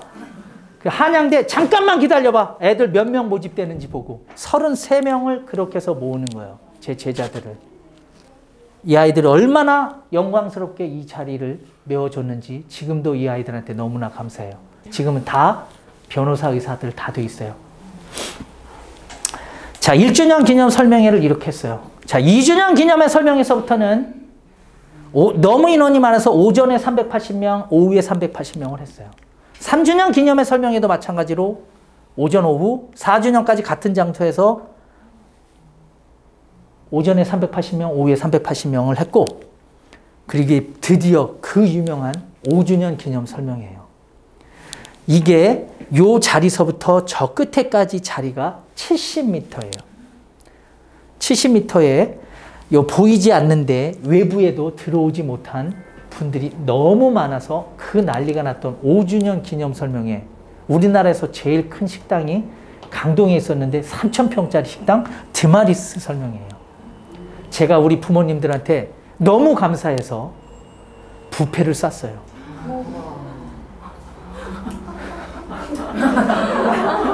드마리스 부페를 쌌어요. 몇 명이 왔는지도 몰라요. 그냥 몇 천만 원 했어요. 제 아내의 차는 스파크예요. 제 아내의 차는 스파크입니다. 제 생활의 신조가 겸손하게 살자, 검소하게 살자, 건전하게 살자예요. 근데 우리 부모님들한테는, 재혼생 부모님들한테 쏜 거예요. 재혼생 부모님들이 굳이 꼭 데리고 오시고 싶은 지인, 혹시 데려오셔도 됩니다. 이게 지인 초청 드마리스 5주년 기념 설명회. 6주년 기념 설명회, 7주년, 8주년, 9주년부터는 이제 이런 설명을 못했어요. 코로나 때문에. 그리고 올해 10주년 기념 설명회는, 자, 1차는 우선 현장 30명, 풀 마감, 그리고 온라인 300명 그냥 마감. 왜냐면 줌이 300명밖에 안 돼서 300명밖에 못 들어왔어요. 그래서 이제 앵콜 설명회를 곧 진행할 거예요. 10주년 그리고 9주년 때는 또 이것도 못해서 줌이 난 또 300명이 있다는 걸 또 이번 올해 알았잖아. 작년엔 100명밖에 없는 줄 알고 100명짜리로 나눠서 12번을 했어요. 죽는 줄 알았어요. 설명 12번 했다니까요. 자, 이게 수학의 힘의 현재 모습입니다. 현재 수학의 힘은 강동에 12개의 관이 있고 2200명 이상의 학생이 있습니다. 그런데 이 강 건너 겨우 차 타고 아까 택시 타고 오는데 15분이 채 안 걸리던데, 제가 저 암사동의 롯데캐슬에서 차를 타서 우리 집을 알려줄 필요는 없지. 자, 여기 오는데 채 15분이 걸리질 않았어요. 근데 이 강 건너에 이런 학원이 있었습니다. 강동에 지금 현재 수학의 힘에 12개의 관이 있어요. 2200명 이상의 학생이 있습니다. 강동에서는 그냥 압도하고 있는 거예요. 송파에서 들어온 브랜드가 있고 강남에서 들어온 브랜드들이 있어요. 그런데 규모 자체가 비교가 되질 않아요. 전국에는 현재 수학의 힘이, 자, 10년 동안 그럼 강동에 12개 관 2200명, 전국엔 현재 60개 이상의 캠퍼스가 있고 1만 2천 이상의 학생이 있습니다. 대한민국에서 모르셨죠? 오프라인으로 수학의 힘의 재원생이 가장 많습니다. 도대체 왜 광진이니까 그냥 세게 가자. 도대체 왜 구땡땡땡, 깁땡땡땡, 늘땡땡, 청땡땡, 파땡땡, 왜 그러는지 모르겠어. 왜? 어떤 디테일한 교수 학습이 이렇게 강동에서 전국을 뒤집었는지 정식 오픈 설명회 때 공개할 거예요. 오늘은 예고하고, 아까 선전포고라 그랬죠? 선전포고하러 온 거예요, 지금. 제가 선택한 분이에요. 광진 본원을 제가 선택한 거예요. 김삼수 원장님을. 이미 인자가 돼서 제가 가장 좋아하는 인자를 갖췄어요. 인품. 인품. 이 인품을 갖추신 분이에요. 두 번째 인자는 좀 이따 공개할 거예요. 저는 이 인품을 가진 사람하고만 일해요. 2020년도 저희 대입 실적이에요. 서울, 분당, 대전, 광명, 송도 등의 6개 캠퍼스에서만 현재 2020, 올해도 비슷해요. 서울대 71명, 고려대 50명, 연세대 24명, 의대 61명. 저희는 고등학교 실적 내걸지 않습니다. 고등학교 실적, 아유, 그거 안 중요하잖아. 진짜 실적은 뭐야? 대학 실적이죠. 고등학교 실적 가지고 막 자랑질하는 거, 그거 전혀 중요하지 않다니까요. 그 친구들이 대학을 못 보내봤다니까. 그 친구들이 어떻게 하면 고등부를 하는지 모른다니까. 영적을 많이 보내고 과거를 많이 보냈다라고 해서 대학을 보낼 수 있는 건 아니에요. 대학을 보내는 건 다른 거야. 그건 다른 거. 말했죠. 이제 대학을 잘 보내려면 아이의 성향까지 개선시켜야 된다고요. 10년이면 강산이 변한다고 합니다. 10년 동안 아무런 변화도 없고 성장도 없는 학원들이 너무 많아요. 이거 진짜 조심스러운 얘기니까 목소리 낮출게요. 누군가를 비유하고자 하는 얘기는 아니에요. 10년 동안 아무런 변화도 없고 성장도 없는 학원들이 있어요. 이런 학원은 선택하지 마세요. 이런 학원은 분명한 것은 2022년도에도 이런 학원은 변화가 없습니다. 왜? 성장이 없을 것이기 때문이죠. 비전 2022를 선포하도록 하겠습니다. 수학의 힘 10년에 드디어 이제 수학의 힘 본원을 광진에 오픈합니다.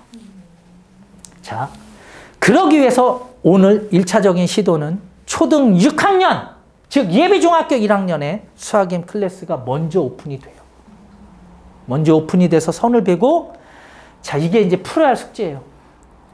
3관, 수학의 힘관을 오픈할 거예요.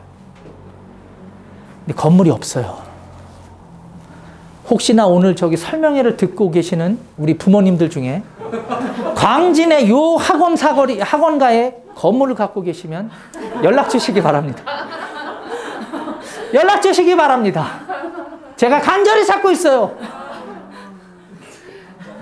그래서 시작은 12월, 1월에 하고 싶었는데 건물이 없어서 나오는 대로 할 거예요. 저희는 큰 건물 필요 없어요.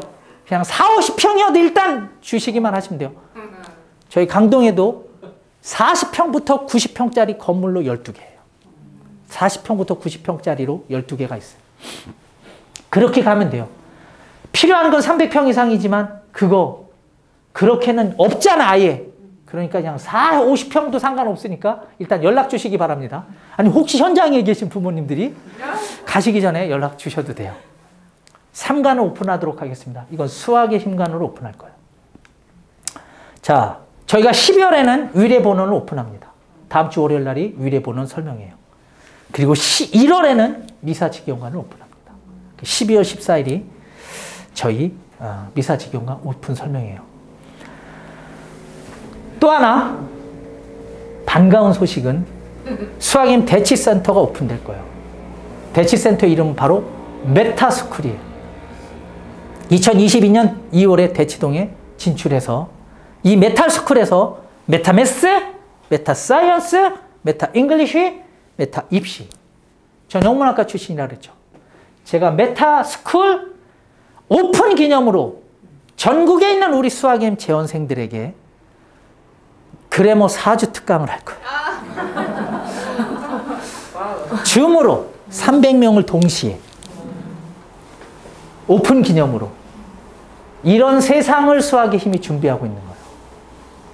오프라인에서 막 뭐 실적 갖고 자랑 이런 거 아니고 실질적으로 부모님들한테 줄 수 있는 건 이런 것들이에요. 그래서 여기 광진에서도 최고의 아이들이 초등학교 최고의 아이들이 올림피아드 3% 수업이 필요하죠. 맞죠? 그럼 그걸 메타스쿨에서 강의하고 여기에서 수업 관리를 받는 시스템이에요. 온라인으로 강의하고 관리는 학원에서 하는 거예요. 집에서 듣는 게 아니에요. 집에서 되겠냐고. 학원에 와서 이렇게 듣는 거야. 이 강의를. 지금 온라인 줌으로 이 강의를 듣듯이 이 시스템이에요. 강의는 온라인으로 하는데 관리는 오프라인에서 직접 하는 거예요. 원장님이 직접. 초등학교 4학년부터 올림피아드 3% 수업이 최고의 우리 수학의 힘의 부원장급들은 다 개발자들이에요. 저희 본원의 부원장급들은 다 개발자들이에요. 이런 분들의 수업이에요. 얼마나 좋겠어요. 그렇죠? 네.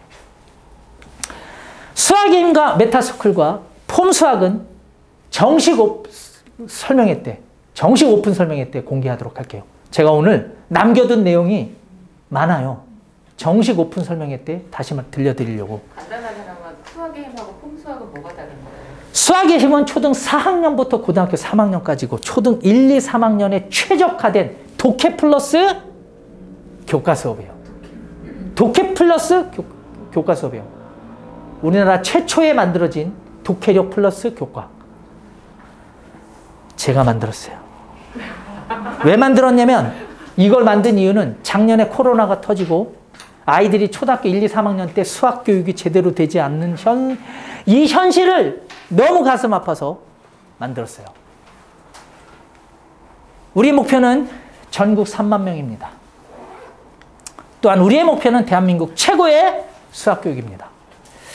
수학의 힘은 우리나라에서 가장 친절한 학원입니다. 제가 김삼수 원장님을 선택한 이유예요. 아까 1번이 뭐라 그랬어요? 인품.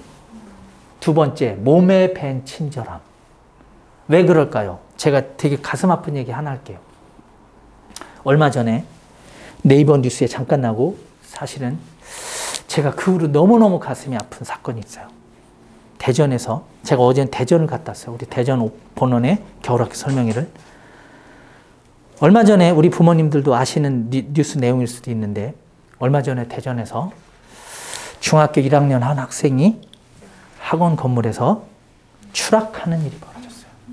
뛰어내린 거예요. 나뭇가지 한 번 걸렸는데 그 나뭇가지가 걸려서 다행이었는데 이제 복부를 관통했고 결국은 추락했는데 그걸 너무 많은 시민들이 본 거예요. 떨어진 이유는 레벨이 하나 떨어졌다고. 너무너무 이 소름 끼치는 현실이에요, 이게. 이게 왜 필요한지를 아셔야 돼요. 저희 학원은 선생님들한테 이렇게 가르쳐요. 지적질하지 마라. 충고하지 마라. 지적질도 하지 말고 충고하지 마라고 가르쳐요. 우리 슬로건 자체가 친절함의 끝을 보여주세요. 친절함의 끝을 보여주세요. 이게 이유가 있어요. 엄마 어때요, 엄마? 자녀를 대할 때 빨리 일어나. 빨리 씻어. 빨리 밥 먹어. 빨리 학교 가. 끝나고 빨리 와라. 빨리 대충 먹고 빨리 학원 가라. 빨리 와. 빨리 숙제 끝내. 핸드폰 그만해. 빨리 자. 하루 종일 잔소리 하잖아. 아빠는 어때? 아빠는 내내 무관심하다가 날씨만 굳어서 골프 약속 취소되면은 갑자기 방에 생전 오지 않다가 방에 오면 이모는 요즘 엄마가 얼굴 헬쓱해졌니? 엄마 속 좀 썩이지 말래. 삼촌은 어때요? 삼촌은 이러는 거야. 나는 너만 할 때 안 그랬대.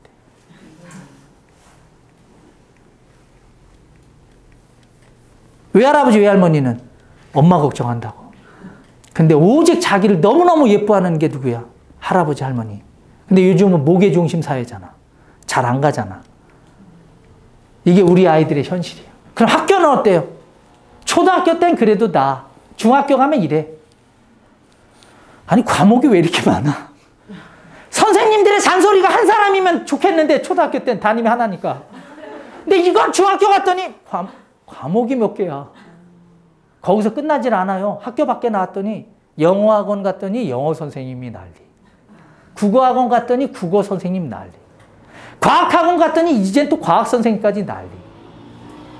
오직 수학학원 수학의 힘에 왔는데 우리 선생님이 그럴 수도 있지라고 얘기해 주는 거야. 숙제 못 해올 수도 있지. 네가 오죽하면 숙제를 못 했겠어. 여자친구랑 헤어졌다고? 그럼 숙제 못 할 수도 있지. 감정적 교감을 하고 세상에 내 얘기를 들어주는 유일한 어른이 되라. 이게 우리 교육이에요. 세상에 내 얘기를 들어주는 유일한 어른이 되라. 이게 우리 교육이라고요. 이런 감성 경영이 수학의 힘을 만든 거예요. 이런 감성 경영 때문에 수학의 힘에 저렇게 전국에서 아무도 모르는데 우리끼리만 알아. 모른다니까. 수학의 힘 그거 강동에서 생긴 게 그게 하면 얼마나 하겠어. 다 이런다니까. 우리의 진짜 실력이 뭔지를 몰라요. 근데 원장님이 이걸 갖췄어. 이 감성적인 감수성. 아이들에게 좋은 심성에서 나오는 이 친절함이 원장님이 이걸 갖추신 분이에요. 그래서 됐다 생각하는 거예요. 광진을 뒤집어 놓겠습니다. 이제 마지막 PT예요. 위드 코로나 시대 자녀 교육. 미래는 아주 분명해요. 미래는 아주 분명해요. 제가 어제 우리 아내한테 했던 얘기예요. 나는 내 아이를 의사를 만들고 싶은 마음이 없어. 내 아이를 저는 의사를 만들고 싶은 마음이 없어요. 전 사업가를 만들 거예요. 창의적인 사업가를 만들 거예요. 독립적인 인재로 만들 거예요. 근데 그렇게 키우는 거예요.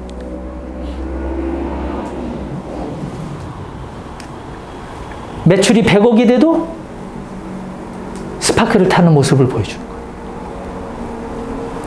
10년 된 골프가 제 차예요.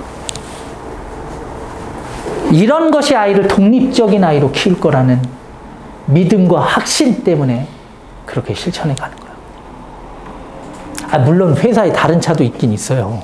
또 나중에 제가 다른 차 탄 거 보고 또 오해하지 마시고. 제 개인 차는 그렇다는 거예요. 개인 차. 제 개인의 차와 회사 차는 좀 다르잖아요. 그렇죠? 전 제 개인의 차와 회사 차가. 미래는 분명 창의적이고 독립적인 아이의 것입니다. 이거는 절대 변하지 않아요. 절대 변하지 않습니다. 미래는 분명히 창의적이고 독립적인 아이의 것이에요. 이렇게 수학의 힘이 여러분과 함께, 우리 부모님들과 함께 광진 최고의 교육을, 가장 친절한 교육을 실천해 가도록 하겠습니다. 설명이 여기서 마치도록 하겠습니다. 큰 실수를 했네요. 큰 실수를 했네요. 자, 잠깐만요. 그러면 제가 두 장은 원장님께 드리고 2장은 제가 드릴 건데, 오늘 맘카페에 글 올리실 분 손 드세요. 제일 먼저 일단 손을 드셔서, 자, 오늘 광진의 맘카페를 완전히 뒤집어 놓으셔야 돼요. 자, 우리 온라인으로 참여해 주신 분들께 정말 감사드리면서 오늘 설명회가 너무 좋았고, 스타벅스 쿠폰이, 아니, 스타벅스 커피를 좋아하시는 부모님 손 한 번만 들어주세요. 어우, 바로. 자, 이렇게 해서 저는 마치도록 하겠습니다. 네, 제가 마무리하겠습니다. 그 앞에 어머님 두 번이 손 드셨어요. 네네네네네, 주십시오. 네. 어떻게 잘 들으셨죠? 네. 사실은 저희가 3관을 오픈할 뻔했어요. 사실 자리가 났었는데 여기 왜 베스킨라빈스 있잖아요. 거기 위에 하나은행이 나가면서 저희가 글이 들어가려 했는데 거기가 키즈컬리지가 들어온다 그러더라고요. 그래서 하나은행이 키즈컬리지를 데리고 아예 그 아래 베스킨라빈스 사장님이 건물 주예요. 가서 물어봤더니 벌써 하나은행에서 그 사람 데리고 와가지고 키즈컬리지 들어온다고 요새 막 붙이고 다니더라고요. 그래서 저희가 거기 들어갈 뻔했는데 놓쳤고요. 하여튼 계속 저희가 좀 대로변 쪽으로, 사실은 1관, 2관 사이에 있어야지 조금 우리 아이들이 오기가 편할 것 같아서 계속 거기를 보고 있습니다. 많이 도와주시고, 오늘 설명회 통해서 사실은 아까 제가 이제 많이 도와달라고 말씀을 드리고 싶고, 사실은 이 광진구에서 가장 큰 학원이 되도록 노력하겠습니다. 도와주십시오. 감사합니다. 그리고 참 제가 그 어머니한테 문자로 보내드리면 오늘 설명 후기 적어주시면 저도 스타벅스 커피 쿠폰 드릴 테니까 잘 적어주세요. 종이 필요 없이 거기다 적어주시면 됩니다. 감사합니다. 네.